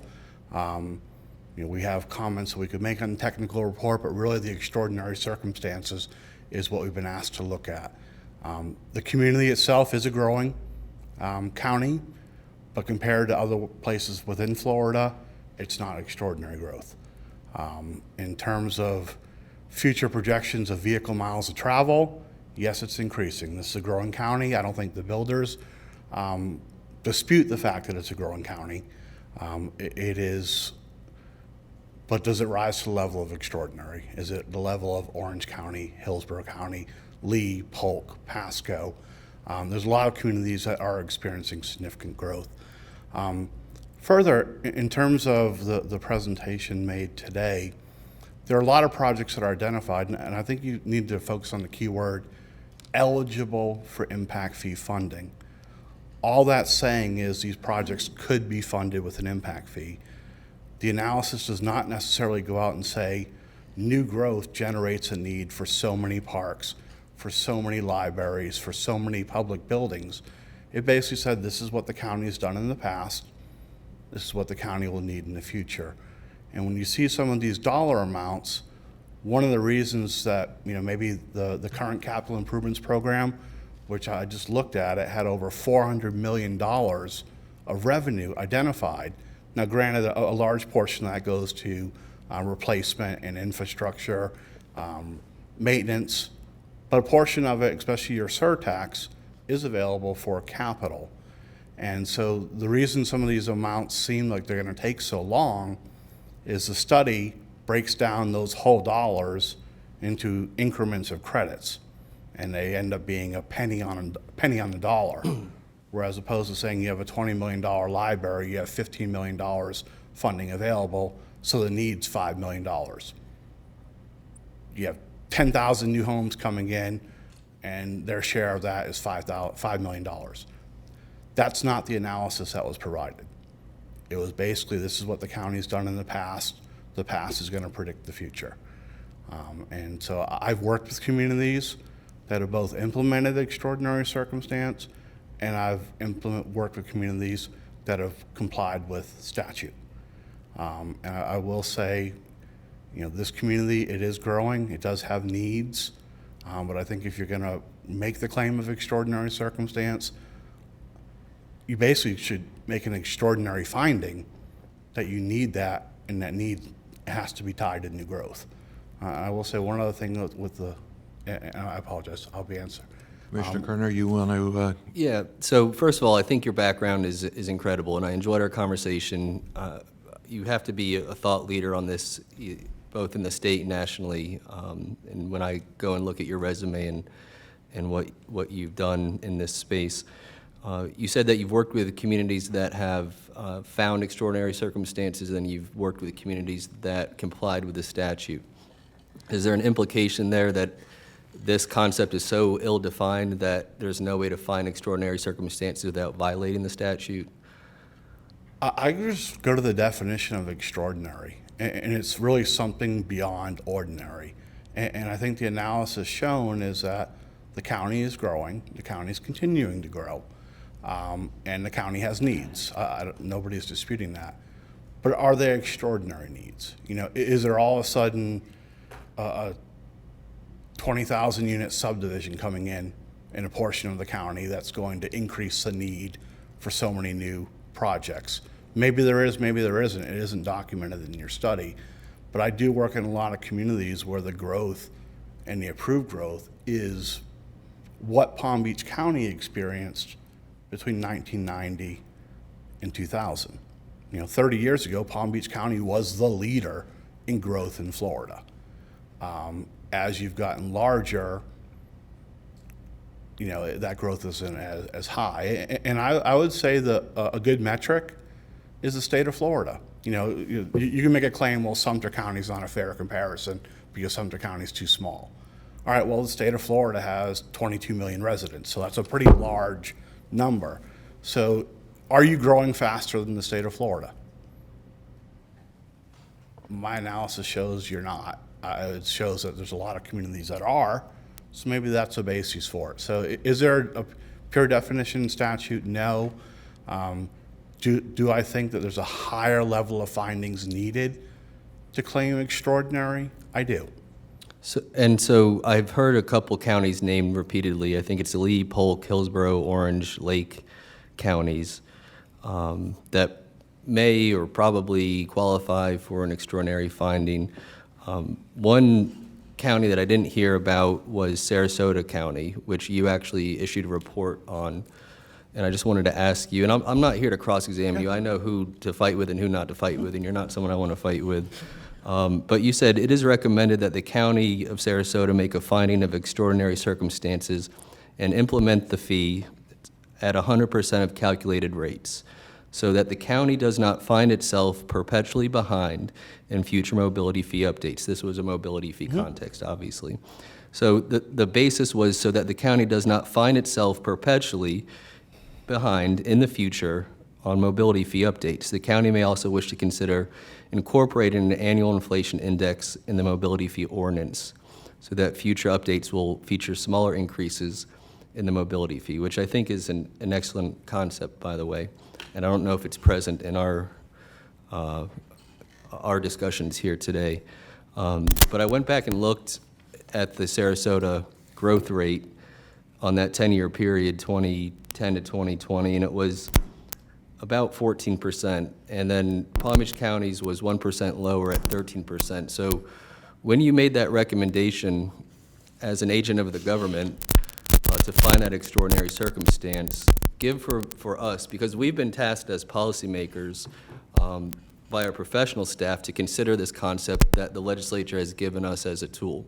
And so we have, as you know, an obligation to do our due diligence on it. So I'm not being combative, I'm not being argumentative, but help define the distinction between 13% growth rate over a decade and 14%, and why that's the nexus between extraordinary and non-extraordinary. Well, and actually the growth rate in Sarasota County, I actually identified 9 specific factors. Extraordinary growth just in population wasn't the overriding one. For one, there was a needs analysis done, projecting out 25 years into the future of what new growth is occurring in the future, not looking back what the county did before. In the future, what is the new need? How many improvements are needed to accommodate that future need of growth? How much does that cost? And more importantly, back in 2015, Sarasota County was one of the first adopters of a mobility plan, mobility fee. And I'm not sure if you've ever heard of the 2050 plan or fiscal neutrality, but I will say the 2 communities in Florida that have done a very good job implementing transportation concurrency before the legislature changed the rules were Palm Beach County and Sarasota County. Palm Beach County was very strict in terms of concurrency. It ensured that new development paid its fair share. Sarasota County was the same way. Unfortunately, the legislature took a lot of that ability away from local governments. But Sarasota County had a unique land use policy called the 2050 plan that essentially prohibited large-scale developments east of Interstate 95. 75. And it also had a requirement that new developments had to demonstrate they were fiscally neutral, meaning they had to project out to the need of the future development. They had to evaluate roads, parks, libraries, school, fire rescue. All these factors had to be taken into account.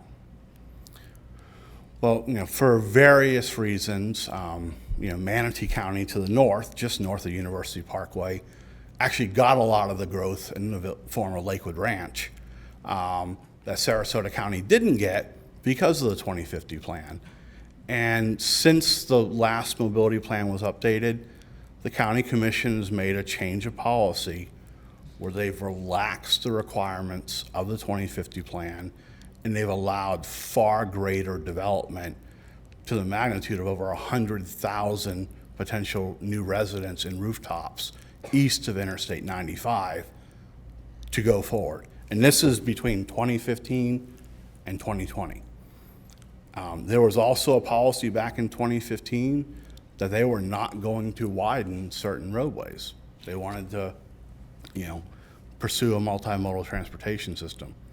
Well, when they started approving this new growth, they also started seeing the analyses of what that new growth was going to occur and what needs there were going to be in transportation facilities. So we actually made a pretty significant finding that there was a dramatic increase. And so if you look at the growth rate of Manatee County over the past 20 years, that's likely going to be Sarasota County, because in addition to Lakewood Ranch, you have the Hi-Hat development, you have the extension of Venice, expansion of Northport. You've got some extreme developments that are already approved and entitled that are going to be building in that community. So that was, in addition, there are other factors such as, Sarasota County also employs a difference as opposed to this community, which is actually something that the courts just ruled all local governments should do in terms of their fees. Sarasota County has an urban infill category along the US 41 corridor that's half of the rate elsewhere in the county, recognizing that most of the improvements in urban areas are bike lanes, sidewalks, transit, and not new roads. In addition, the county commission had us adopt 3 mixed-use categories. So if you're a mixed-use development, what you see in most of your core cities here, we have retail on the bottom and residential above, they gave them an additional 25% reduction countywide. So if you are a mixed-use development in US 41, you're paying about 25% of the fee of the eastern portion of the county. So your parallel is US 1. If you are a mixed-use development on US 1, you pay the same rate as anywhere else in the county. So, and also in Sarasota, there were just as many fees that were going down because of mixed use and urban infill as were going up.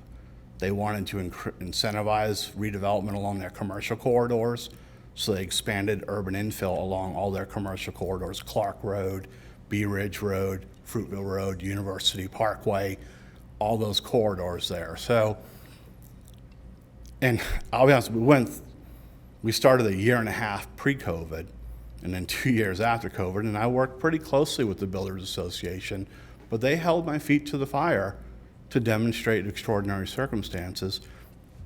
And one other thing that came out of all this is the county commission wasn't necessarily sure what it was going to do in terms of an infrastructure sales tax, whether it was going to renew it because it's expiring in 2024. After seeing the list of projects and the future need, they gave us direction as staff to determine which of those projects would be eligible for surtax and to actually give a credit for that surtax because they said we have to move forward. There's no way that we can move forward and meet our needs without this, plus impact fees, plus these other things. So the builders there accepted the findings of extraordinary circumstance. And it wasn't just one meeting, there was roughly 20 of them. And this is in addition to the mobility plan that we had developed 5 years earlier and had 75 meetings on. So, we worked really hard over the past 5 years in that community to, one, build up trust, but also to clearly demonstrate what the need was. And the need tied to new growth. And I'll just say one thing other on that slide. There was a summary of statute. 2 points were missing on that slide. One, there needs to be an analysis of new growth and the needs for capital facilities generated by that new growth. 2, there needs to be a benefit provided by the fee payers that pay these fees. So those 2 bullet points were actually absent, and that's what's known as the dual rational nexus test. So again, I don't want to go a whole lot more into the things, but maybe the consultant, maybe the county could make a case for extraordinary circumstance and some factors, but I think there's a lot more work that needs to be done because this report has the same information as the report you'd look in Port St. Lucie or St. Lucie County or Martin County or Hillsborough County or Polk County. Here it is. This is what's happened in the past. There's really not a whole lot of focus on what's the future need, what are you already funding from other sources, and then what's that difference? So just one more quick question, and I know a lot more about Sarasota County than I did before, Sorry. which I appreciate. Apologize. Sounds like a wonderful place, Commissioner McKinley. It is actually a beautiful community. Given that you've drawn some distinctions between Palm Beach County and Sarasota County, and distinctions that I appreciate and personally find as valid, and that we are not in a position to have extraordinary circumstances here in this county is it your position, are you in agreement with the position of the other members of the public that spoke previously about the rate structure that we should move forward on?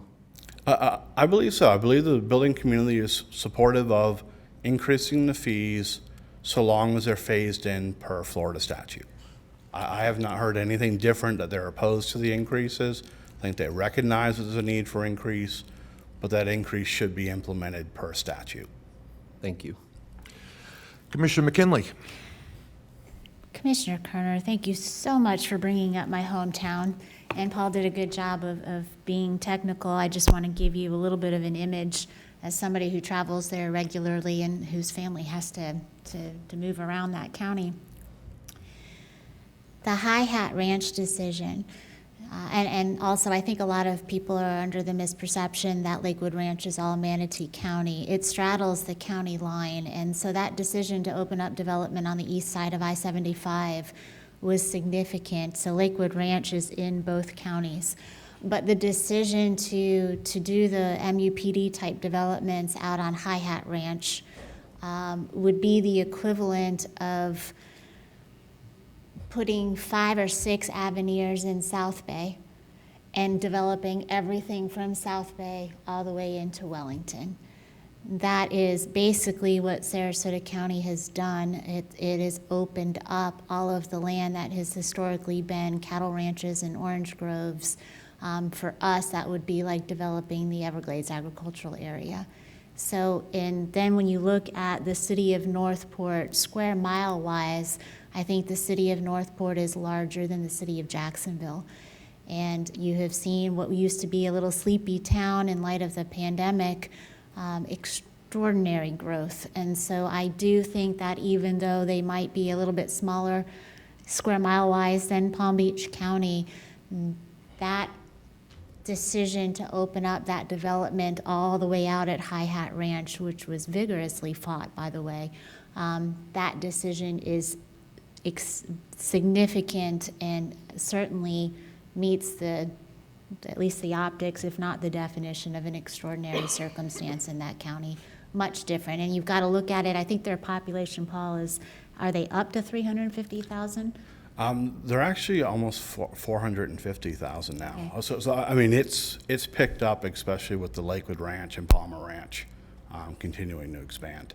Right, and when I worked for Sarasota County between 1996 and 2001, and our population was, maybe during season, we were at 320.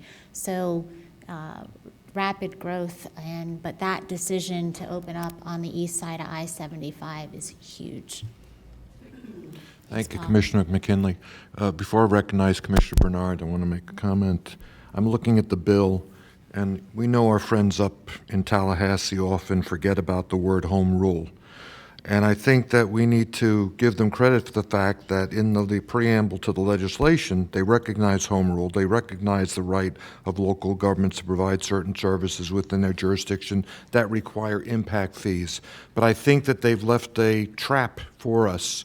And to see with this ambiguity and extraordinary circumstances, if we're going to take advantage of an opportunity to basically say, okay, we have extraordinary circumstances because we've defined them as such. You didn't tell us otherwise.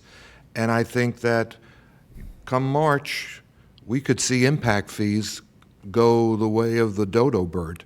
And I think we need to be careful. And I don't make my decisions predicated upon what our friends in Tallahassee are going to do, but I think that this vacuum that they created by not defining specifically extraordinary circumstances leaves it to us to really look at this. And it's just like a weather. You know, if it's a rainy day, it's not extraordinary. If it's a hurricane, it's extraordinary. And I think that we're seeing in the conversation we've had today that we have growth, we have significant growth, but I'm not sure if we have extraordinary growth. And so I'm going to have some very difficult times being able to go on board with this today as far as extraordinary circumstances. And, you know, I know that we can just bless this item that's going to come before us B1, and if it winds up having 2/3 of a vote, extraordinary circumstances can still be on the table. but I think that we need to make a decision whether extraordinary circumstances are indeed something that we want to bless today. So, Commissioner Bernard? Thank you, Mr. Mayor. I learned so much today about Sarasota County. But that was a great job, Jonathan, in terms of explaining, what's happened in Sarasota County. I want to thank the County Attorney's Office, Ryan, for working on this, Derek and Robin and Sherry and County Administrator Baker for meeting with me to provide me the information. But my motion would be that, to state that the county has met the burden of the extraordinary circumstance. Has not met it. Not blessed. You're not blessing it. Has not met it. All right. So how do we want to state the Yeah, motion? all right. So we have a motion in front of us right now, and I'm going to look for the county attorney to help us out with this. This motion that's been placed before us, which is basically staff recommending a motion to approve preliminary reading and grant permission. We can't do that yet. Well, that's what this No, is. that's a different item. We have to That's we have to do the vote on the extraordinary circumstance first. Well, I don't know. I mean, I think Do we? There doesn't need to there be was a no vote. vote. We had A a vote? work, we've gone and done our 2 workshops. That's the statutory requirement. Okay. There could be an approval of this item that's in front of us, and if it was approved by a 2/3 motion, the position, I'm not going to put words in your mouth, but I think the position of staff is that extraordinary circumstances would still be on the table. If we approve above the statutory limit, we're, by virtue of the statute, saying that we have met our burden of justifying the statutory, exceeding the statutory limit based on the extraordinary circumstances that were presented today. Can I add, Mr. Mayor? You, of course you can add. What happens basically is we've done, legislative requirement of a statute requirement is that we have the 2 dedicated workshops. So we've done that on extraordinary circumstances. When we get to the first reading and the ordinance, the statute requires that if you go over 50% on the rates, you have to then approve by 2/3 majority. And so when we get to, as we go through each one of those components, when we get to, let's say, public buildings, if any of those rates, you all decided any of those rates are to be over 50%, then your vote has to be at least 2/3 majority. If you decide that none of those rates are to go over 50%, then there's no requirement of 2/3 majority. But where the extraordinary circumstances will be reflective is in your vote for the ordinance. All right, so again, for clarification from our council, no matter how many of us vote in favor of this today, whether it's a majority or a supermajority, that is not going to preclude a conversation when this comes before us on September 13th as far as extraordinary circumstances being allowed or not being allowed. What we're doing today is deciding what the rates are at the first reading. So you need to make a 2/3 vote for the rates today. All right, so if this was only greater than approved 50%. by a simple majority today, then extraordinary circumstances are off the table. When you all vote on each one of those components, if you decide that it's to be under 50%, it's under 50%. I'm not getting the answer I'm looking for. I'm sorry, sir. We have a motion in front of us today to approve on preliminary reading and grant permission to advertise for public hearing on September 13th this ordinance. If it is approved today by less than a supermajority, are extraordinary circumstances off the table? Well, as the rates are in the ordinance now, you're approving first reading, so you still at the next reading have to vote or approve by a 2/3 majority. But if it is only approved by a 4-3 vote today, presumably that would kill extraordinary circumstances. Presumably, I mean, if you have the same vote at the next hearing. This is just for the permission to advertise for the All right. actual ordinance. Administrator Baker, you're looking to be recognized. I think the simplest way to look at it, if we don't exceed the Florida statute, then it's done. You don't necessarily address the extraordinary circumstances.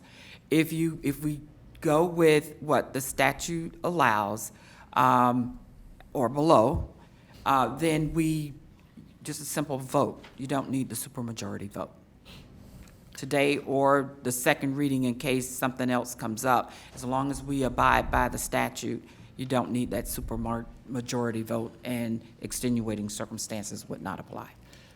All right. Mr. Mayor. I know Commissioner Bernard, you were next up, but Vice Mayor Weiss wants to ask a question. Thank you.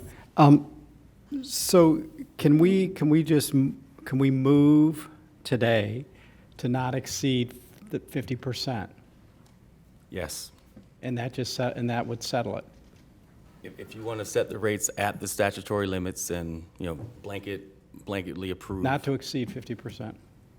You could do that, yes. Okay. Commissioner- But before you go, I do want to say, I think Palm Beach County is extraordinary.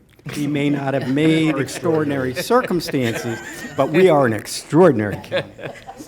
All right. So Commissioner just to make Bernard, sure, you are I can make the recognized. motion that we have not found extraordinary circumstance and that, go ahead. We need to move on to the regular agenda before we make any votes. Because this is just a workshop and there's no vote necessary. All right, we're gonna close the workshop. Okay? We're gonna move now to our regular agenda. I'm looking now at item number 4B1, which is brought before us before OF&B, which staff is recommending a motion to approve on preliminary reading and grant permission to advertise for public hearing on September 13, 2022 at 9:30, an ordinance of the Board of County Commissioners of Palm Beach County, Florida, amending the ULDC concerning countywide impact amounts and certain benefit zones. Do I have anybody making that motion? Mr. Mayor, the motion would be to state that we have not found extraordinary circumstance and that first reading would be based on an increase per Florida statute to not increase more than 50%.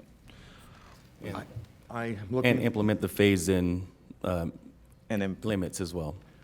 Okay. As stated by Mr. Reinbaum. All right, so the motion has been amended that the commission has a finding of not finding extraordinary circumstances and approving the preliminary reading and granting permission to advertise. Do I have a second? I do. I have a second by Commissioner Kerner. Do we have any further discussion on this? Mr. Mayor, I'm not sure if there's a short presentation that we have for this part, if that doesn't happen. They don't want it. Okay. I think we're pretty much at a decision point. I'm going to ask for a roll call, and again, just to clarify, in addition to what was the language on the motion before us, we have the preamble motion, language that Commissioner Bernard has put in there of a finding of no extraordinary circumstances with respect to the impact fees in their application in this preliminary reading. Okay. We are now going to have a vote. Is the council happy that we have? Thumbs up. Oh, yeah, he's good. He's voting yes over there. Okay, roll call. Commissioner Bernard. Yes, but I have a question. Why am I always first? B. B. E before K. He does it. You want to know where I used to sit in the classroom?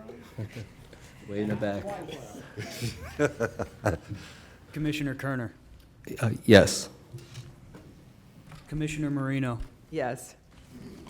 Commissioner McKinley. Yes. Commissioner Sachs. Yes. Vice Mayor Weiss. Yes. Mayor Weinroth. Yes. Okay, I think we have disposed of that item. It is now 12:20. It's time for lunch. Anybody have last words? Seeing none? Yes. Last words from Commissioner McKinley. Yes, thank you. Only because we are on a critical deadline at the close of business today to give staff direction to write a letter of support regarding the grant partnership with the South Florida Water Management District for the Corbett levy. Without objection. Thank you. I will sign it after lunch. We are adjourned. So now we need to send it to the EIS. Good job. We got 50%.